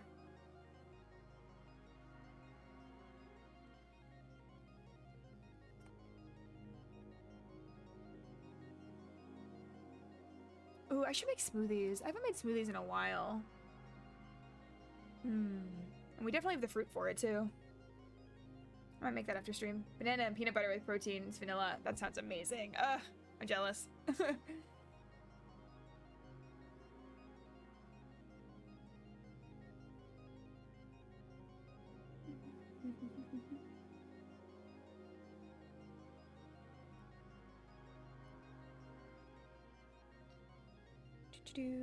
Okay.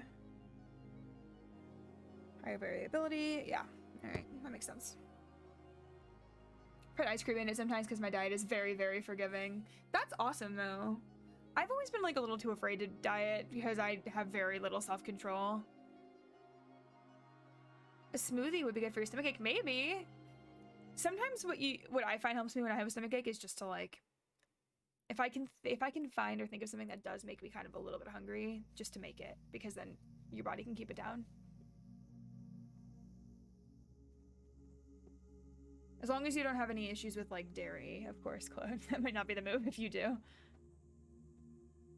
Or unless you don't add, you might not have to add milk-based things to your smoothie either. I usually do like yogurt and a little bit of like fruits to my. I used to buy bulk eating. My brain just short-circuited. Sorry.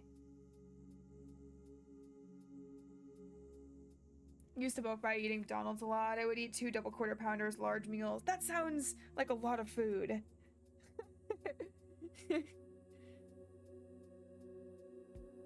Godspeed, man. I don't know. Haven't they done studies that McDonald's is like really not good for your mental health? Something like that, I feel like. But it's so yummy. See, I'm that bitch that will like go through the drive-thru and get like just a large Diet Coke. Because I like something about McDonald's Diet Coke just fucking hits different, man. It fucking hits different. Just fruit and a bit of oat milk. Wouldn't want to risk yogurt. That's, yeah, that would be a good idea. Their Sprites, yeah, their Sprites are good too. I learned that the reason that McDonald's fountain drinks are so much better than like every other fountain drink, and part of the reason why they haven't gone to those like 100 plus flavor machines yet is because, I'm sorry, Clone, what? You've never had a Coke before? Clone? How? How have you never had a Coke before?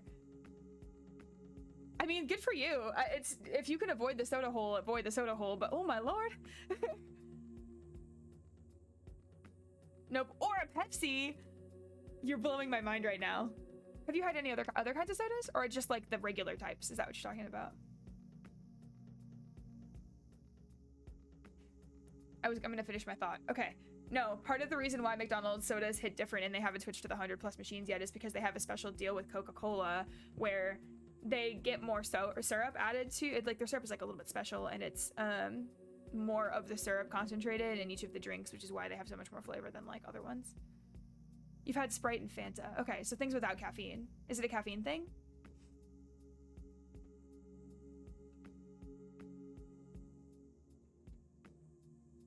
That's crazy to me. See, I drink an excessive amount of soda, like too much soda. So I'm trying to cut back a little bit. Although I still stand by it, the best soda ever is Mountain Dew Voltage, specifically Mountain Dew Voltage. It's the blue one.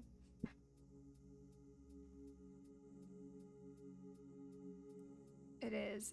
I literally, my friend Vixie made me a an emote of it.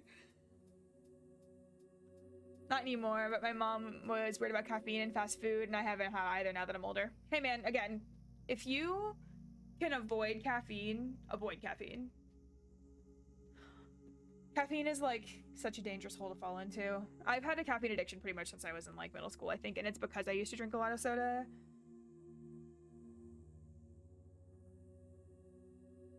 My parents had a 1 soda a day policy at home, but I got really, really good at sneaking more sodas into my room and just keeping them there. So I started drinking like a lot of soda. And ever since then, I've just not been the same. Specifically Pepsi Max. And it's still one of my favorites, but...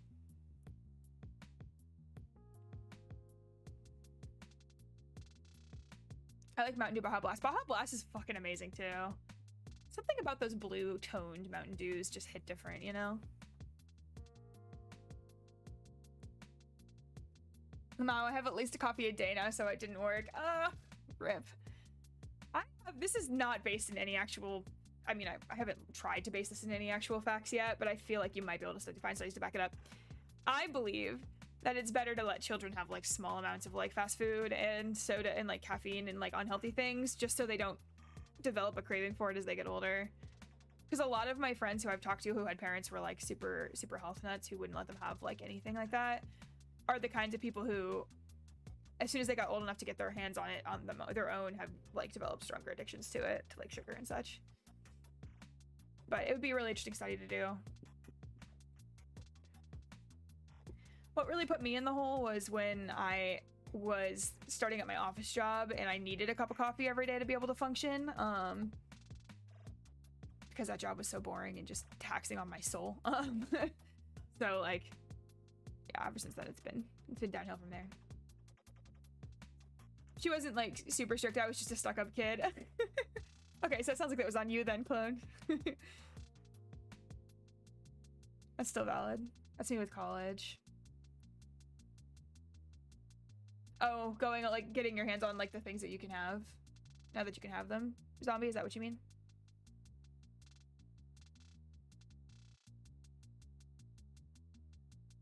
Yeah, college was when I was kind of like, wow, I really do need to be more responsible with what I'm eating, huh?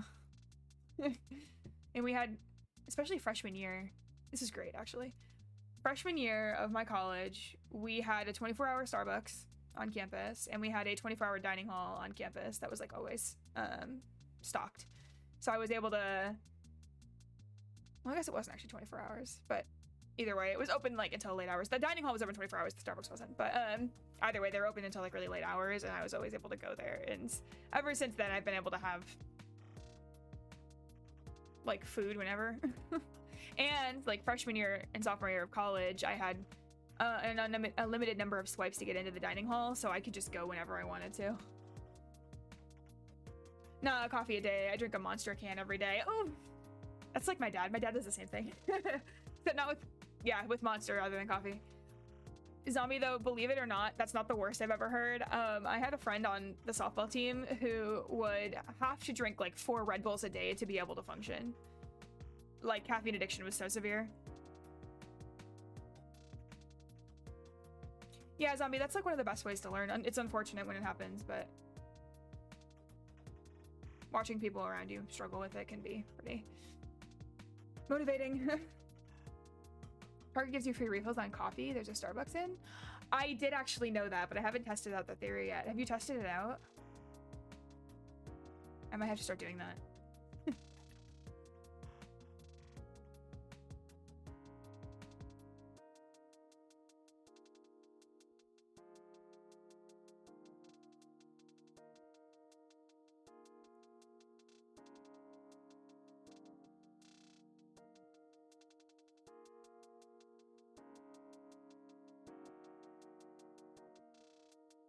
Tested it out and it's great. If they like you enough, you know, they can refill like lattes and other beverages. Noted. I'm gonna have to keep that in mind. I'm gonna have to schmooze some of my waiters, some of my my Starbucks baristas.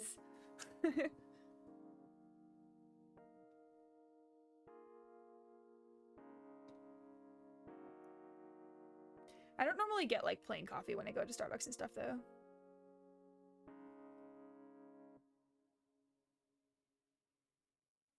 I'm much more like a lattes person. Even when I was working at like the office job, I would make myself what I call fogas, which would be like Keurig coffee, but I would use oat milk and a little bit of chocolate syrup to make it. Sorry. To make it like taste more like a mocha.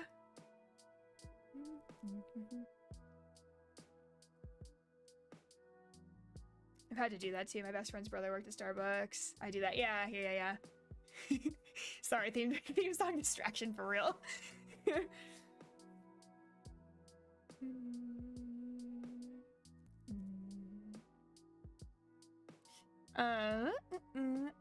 Yeah, I just don't like the bitterness of plain coffee. Even now, I don't. So some of my VTuber friends, actually, classmate specifically, and Dio got me into Vietnamese coffee. And I'm able to like make those at home, which is reasonable because Vietnamese coffee, or like, okay, there are better ways to do this. So this is like my way of just doing it at home easily, is using sweetened condensed milk in your coffee, because sweetened condensed milk, it's like a scoop of sweetened condensed milk, and that's enough to make a sweetener because it's like a cream base and also it's got the sugar in it, so it's like top tier stuff. Instant conditioned response to go quiet and wait for the angst. Accurate.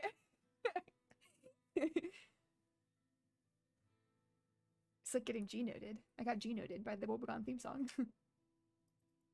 I think it is. It is.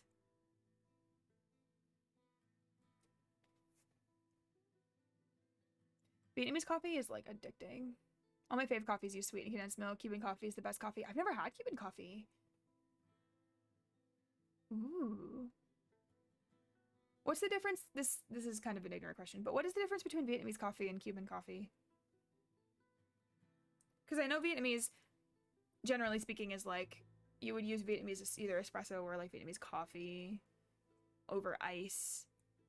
And then you would pour like the iced coffee into, because it's generally an iced coffee is Vietnamese coffee, if I recall, but you would like pour it into another ice-based beverage. Or you could use like cold brew coffee, same way. But it still has sweetened condensed milk in it. Honestly, don't know. Valid. I'm gonna look it up. I'm curious.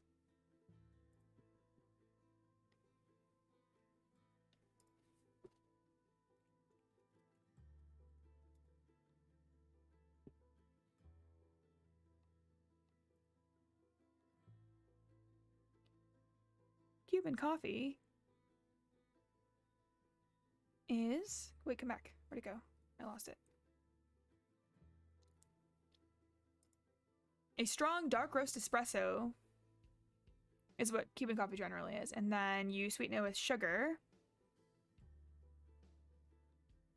Espumita is what you sweeten it with, which sounds similar to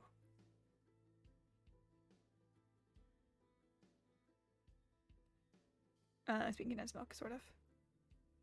Yum.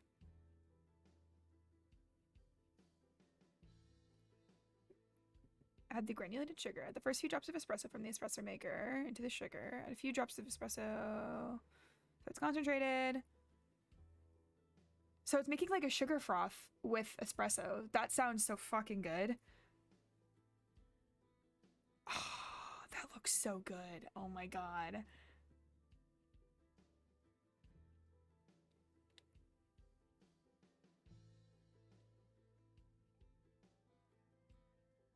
So it sounds like Cuban coffee generally uses like actual straight granulated sugar versus sweetened condensed milk.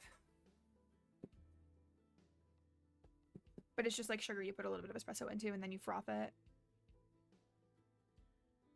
Oh man, I'm gonna have to try that at some point. I only recently actually started liking the taste of coffee, so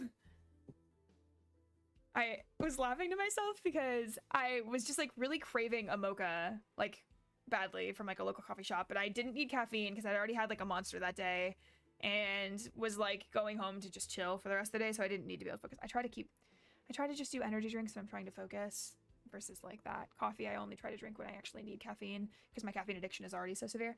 But like I remember I went to the coffee shop and I ordered like a decaf mocha for the first time ever, and I like ordered it and I took it, and as I was leaving I called my mom and I was like, Mom, please. I feel like I finally become an adult. I just ordered a decaf coffee. She was like, why'd you call me for that? And I was like, Mom, please. He was like, yeah, that'll do it.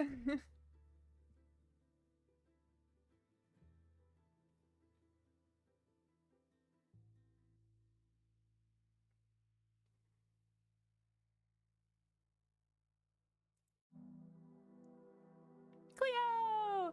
Baby girl! Give her scritches for me.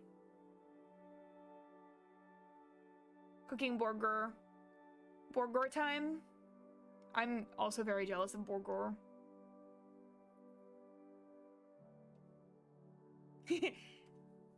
Thank you, clone. Your service is appreciated. Cleo! Sweet baby.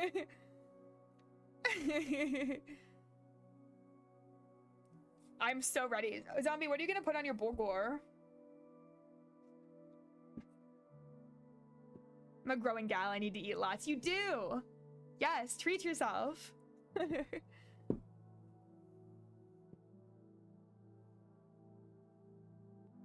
Ugh. I recently discovered the Hangover Burger, which is like so fucking delicious. That shit has a fried egg on it. Oh, she's so happy. Academic weapon here. Good. I'm so glad Cleo's happy. If Cleo's happy, I'm happy. Chat's colors are very pretty today. I just noticed. We got very springy colors.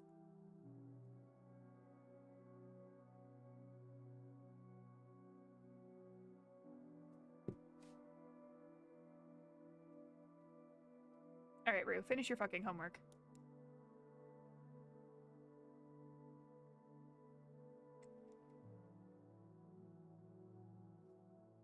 I usually put fake cheese substitute, lactose intolerant, and grilled onions. Ooh, fries and burger sauce with relish. Ah, chili powder, hot sauce, tomato, and ketchup. Or ketchup and mayo. That sounds fucking amazing.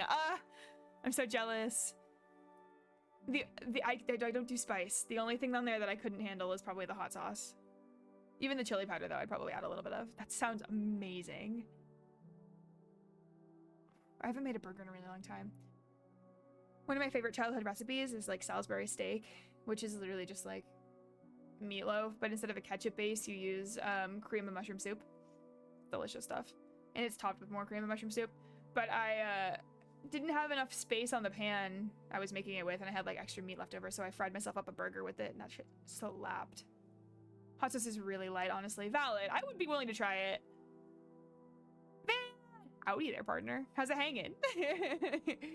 The cowboyification is taking you too.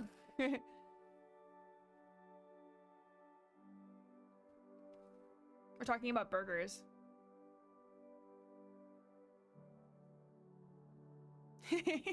Yeehaw, partner. I gotta get better at cowboy voice. I think it's like illegal that I don't have one. Reckon I'm doing better than usual. Wonderful, I'm glad.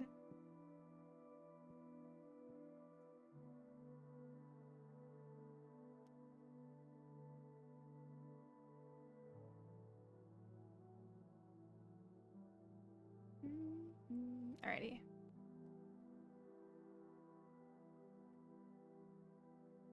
How's y'all doing today? We're doing alright. Chat's been vibing with me. Getting stuff done, which is what the goal of these streams is.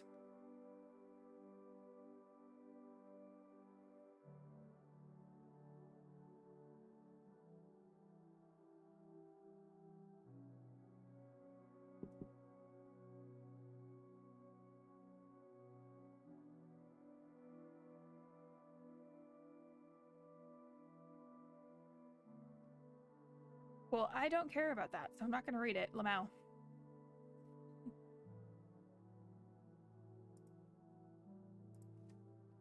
I think I did it, guys. Now I just got to put this into paragraph form, and then we should be good to go.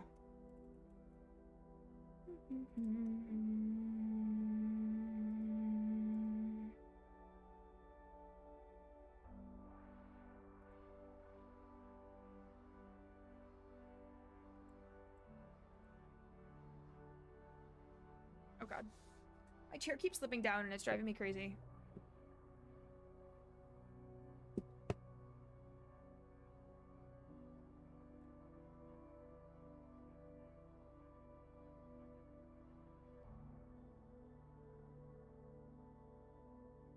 Twitch thinking I'll watch anyone but my fiance right now. Aw, man. Well, you're always welcome here. I don't know how entertaining stream is going to be to just watch, though. It's a productivity stream. But now that you're gradumacated, you don't even need to worry about productivity anymore.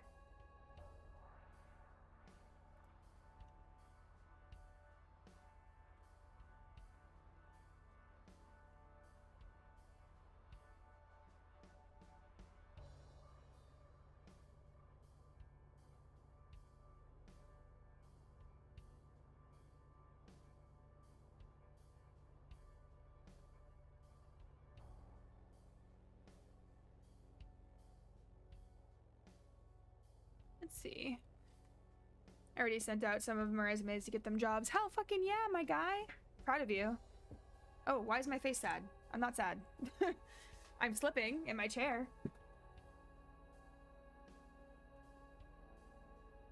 It's fine. Everything is good.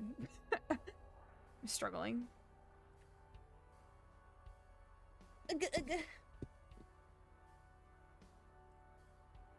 Readjustment complete. I hope this chair doesn't slip again. I'm gonna cry if it does. Okay.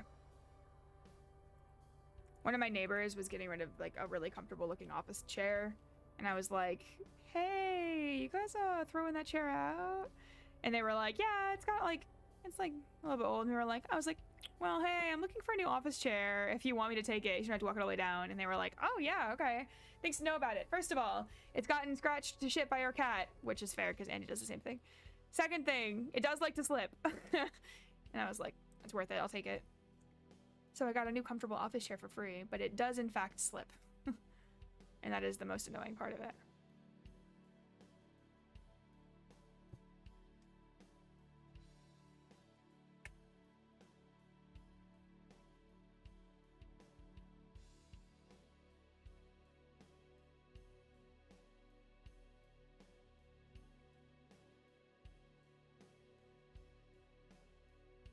If I slip, do you mean it lowers? Yeah, it lowers. That's what probably a better way of explaining it than what I used. But yes, it like, I'll just be sitting on it and then all of a sudden I'll just go, So if you ever see me sink really fast, it's probably because my chair decided to sink.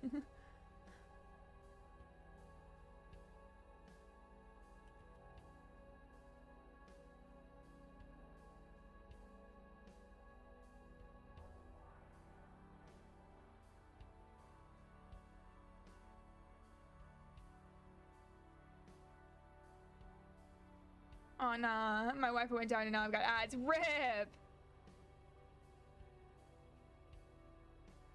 Poor Van.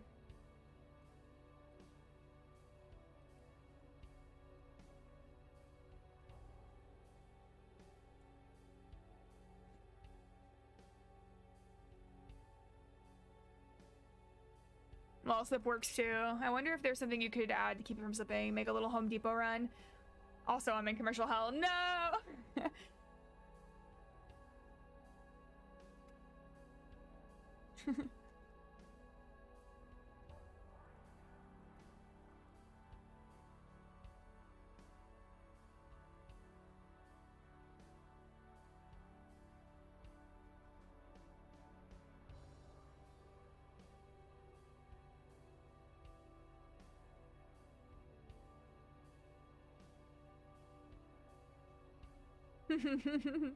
R.I.P.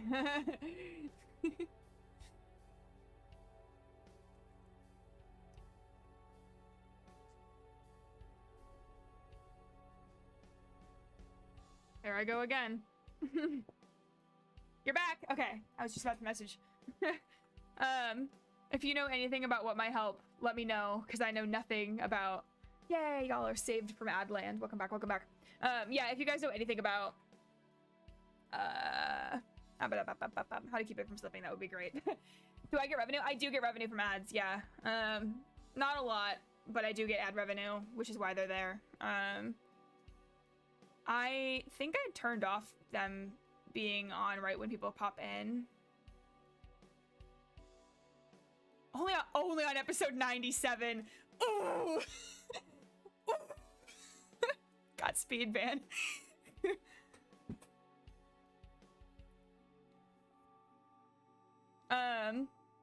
Yes, thank you, Prexis. I appreciate it. So also, Twitch really hates when you do ad blockers. Like, they have ways to track when people use ad blockers on them, and I think they give people more ads.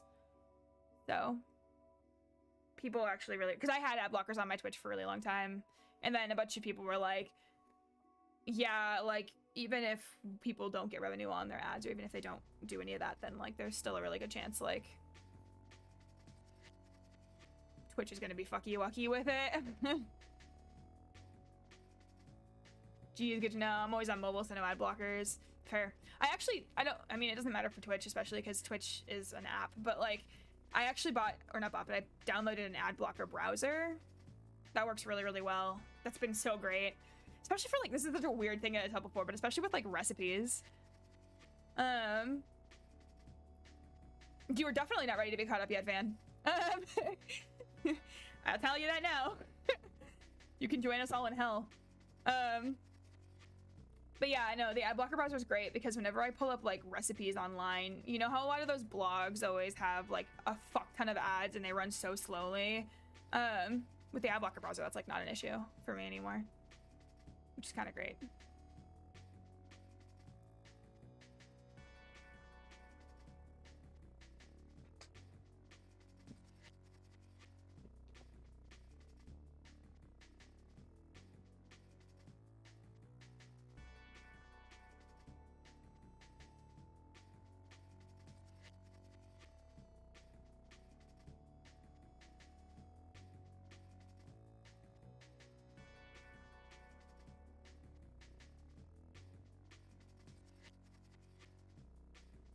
Thank you for dad pads.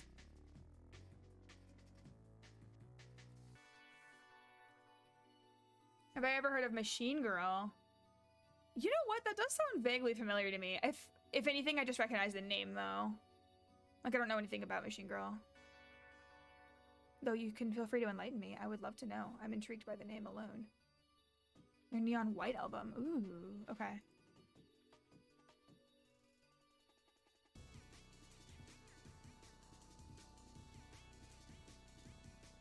They're a pretty big band. That's probably why I remember the name. Oh, I love Machine Girl. I need to listen to her. Fuck yeah. Okay. Neon White. Dope. I'll have to give them a listen. I'm not obviously right now, given that stream, but like...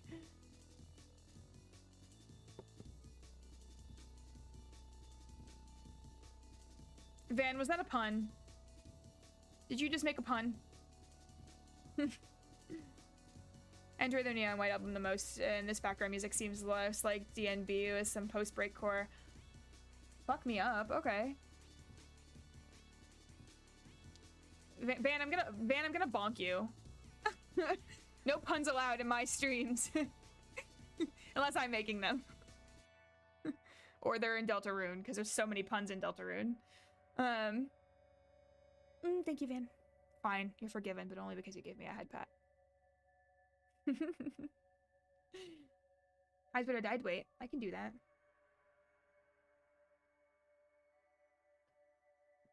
I love that my model breaks a little bit every time I take a sip of anything.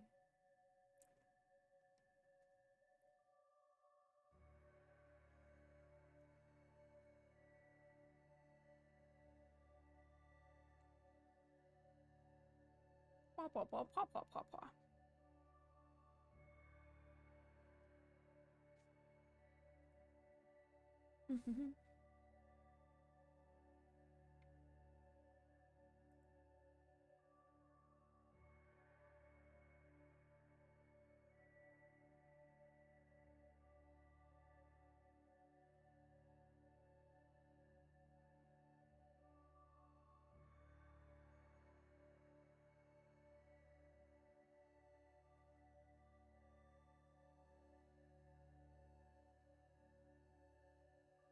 And then I started talking in full sentences, which is very helpful for me.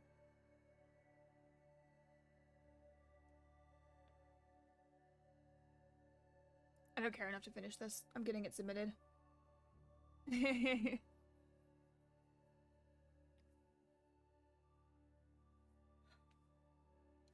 recognize Van. How's Nova? That's okay. Yeah. We'll see. Is that your response to how's Nova? I know Nova hasn't been having a great couple of days. Am I also in college? I am in grad school, yeah. And Van just graduated from college. Van got his bachelor's. He is now Ventura VT BA.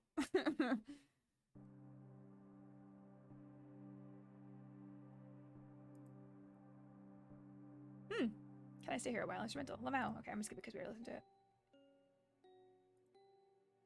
Y'all's are pretty smarty pants. Thank y'all. Thank you. We're just doing all right.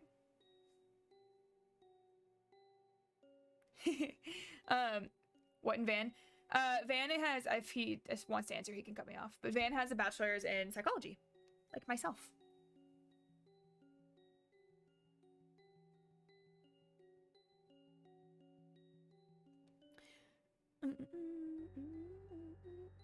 See, Zombie, we might be smarty pants, but really we just like torturing ourselves. That's that's what college is in a nutshell.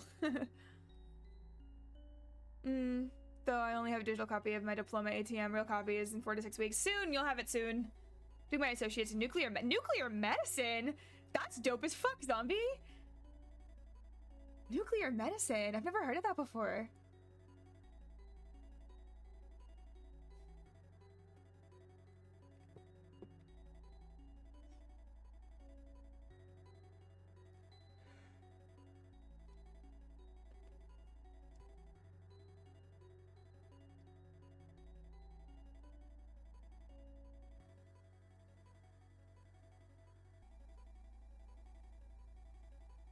Cells are radiation. Is it a field with explosive growth? But Van, get the fuck out of here. Love you, Van. But your puns, they hurt me. Originally, I wanted to do funeral services or bioengineering. Interesting. Radiation, I'm going to be traveling X-ray technician. That's fucking cool. That's super dope.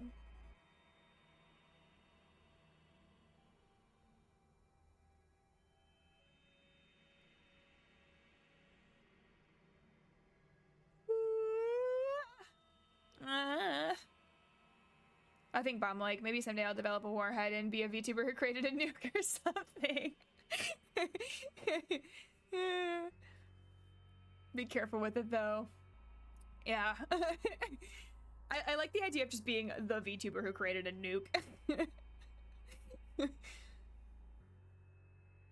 And Zombie went down in history as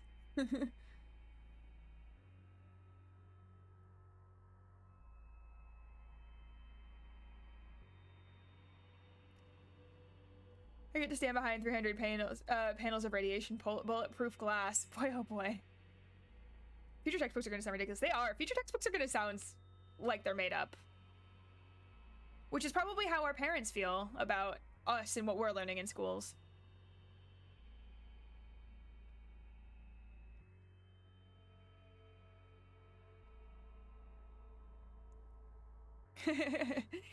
Did you guys ever learn? Okay, this is a really weird tangent, but it's one of my favorite weird math tricks because I'm terrible at math. I'm horrible at math. But have you guys ever learned about lattice multiplication? Or I guess other words would be like cell multiplication. I always learned it as being called lattice. 200 years to just download data into your brain. Also facts. Your phone's gonna die. No! Thank you, zombie. Good luck with your phone and enjoy your food if you gotta go.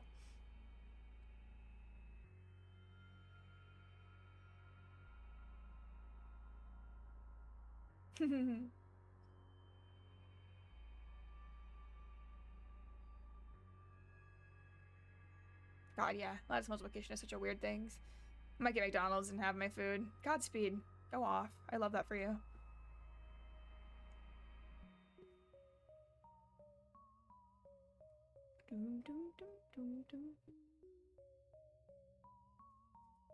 Dylan, what is this?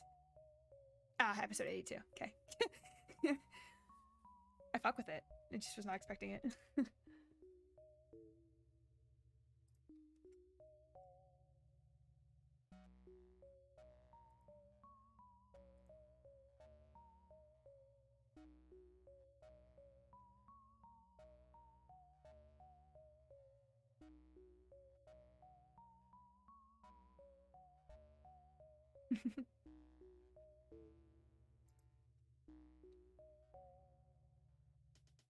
All right. Discussion board has been posted. I have to respond to a classmate.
Guys, I don't want to go to class tonight.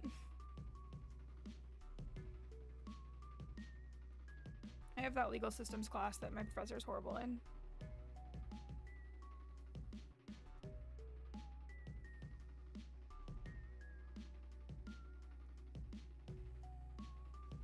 Yeah. First class back after spring break, and it's that class. What time? 6 to 8 p.m. 6 to 8 p.m., so I need to kind of leave it around 5-ish. So I can take public transportation.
Well, I don't care enough to read the rest of that. Yay, we did it.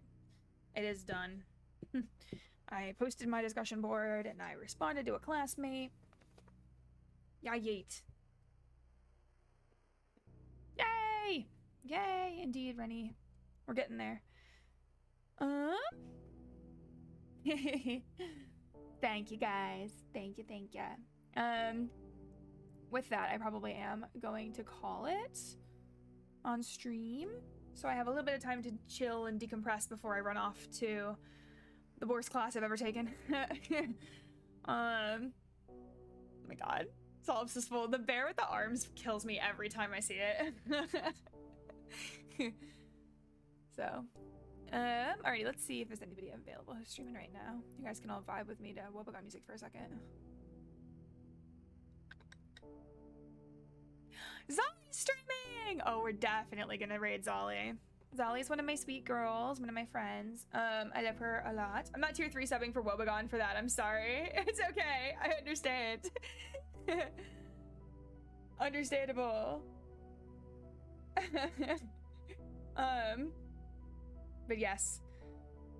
Chips are so expensive. They are so expensive. They're so expensive. If you link your Prime account, Amazon Prime account, as much as I hate Amazon as a corporation, but if you do have one and you do link it to your Twitch, you do get a free sub every month, Twitch Prime sub. that the person who receives the sub still gets the money from it, but like it doesn't cost you anything. It's a little Twitch hack for anybody. But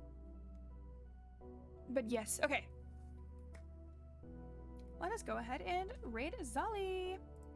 She is playing a game called Assemble with Care that I am not familiar with, but it looks cozy.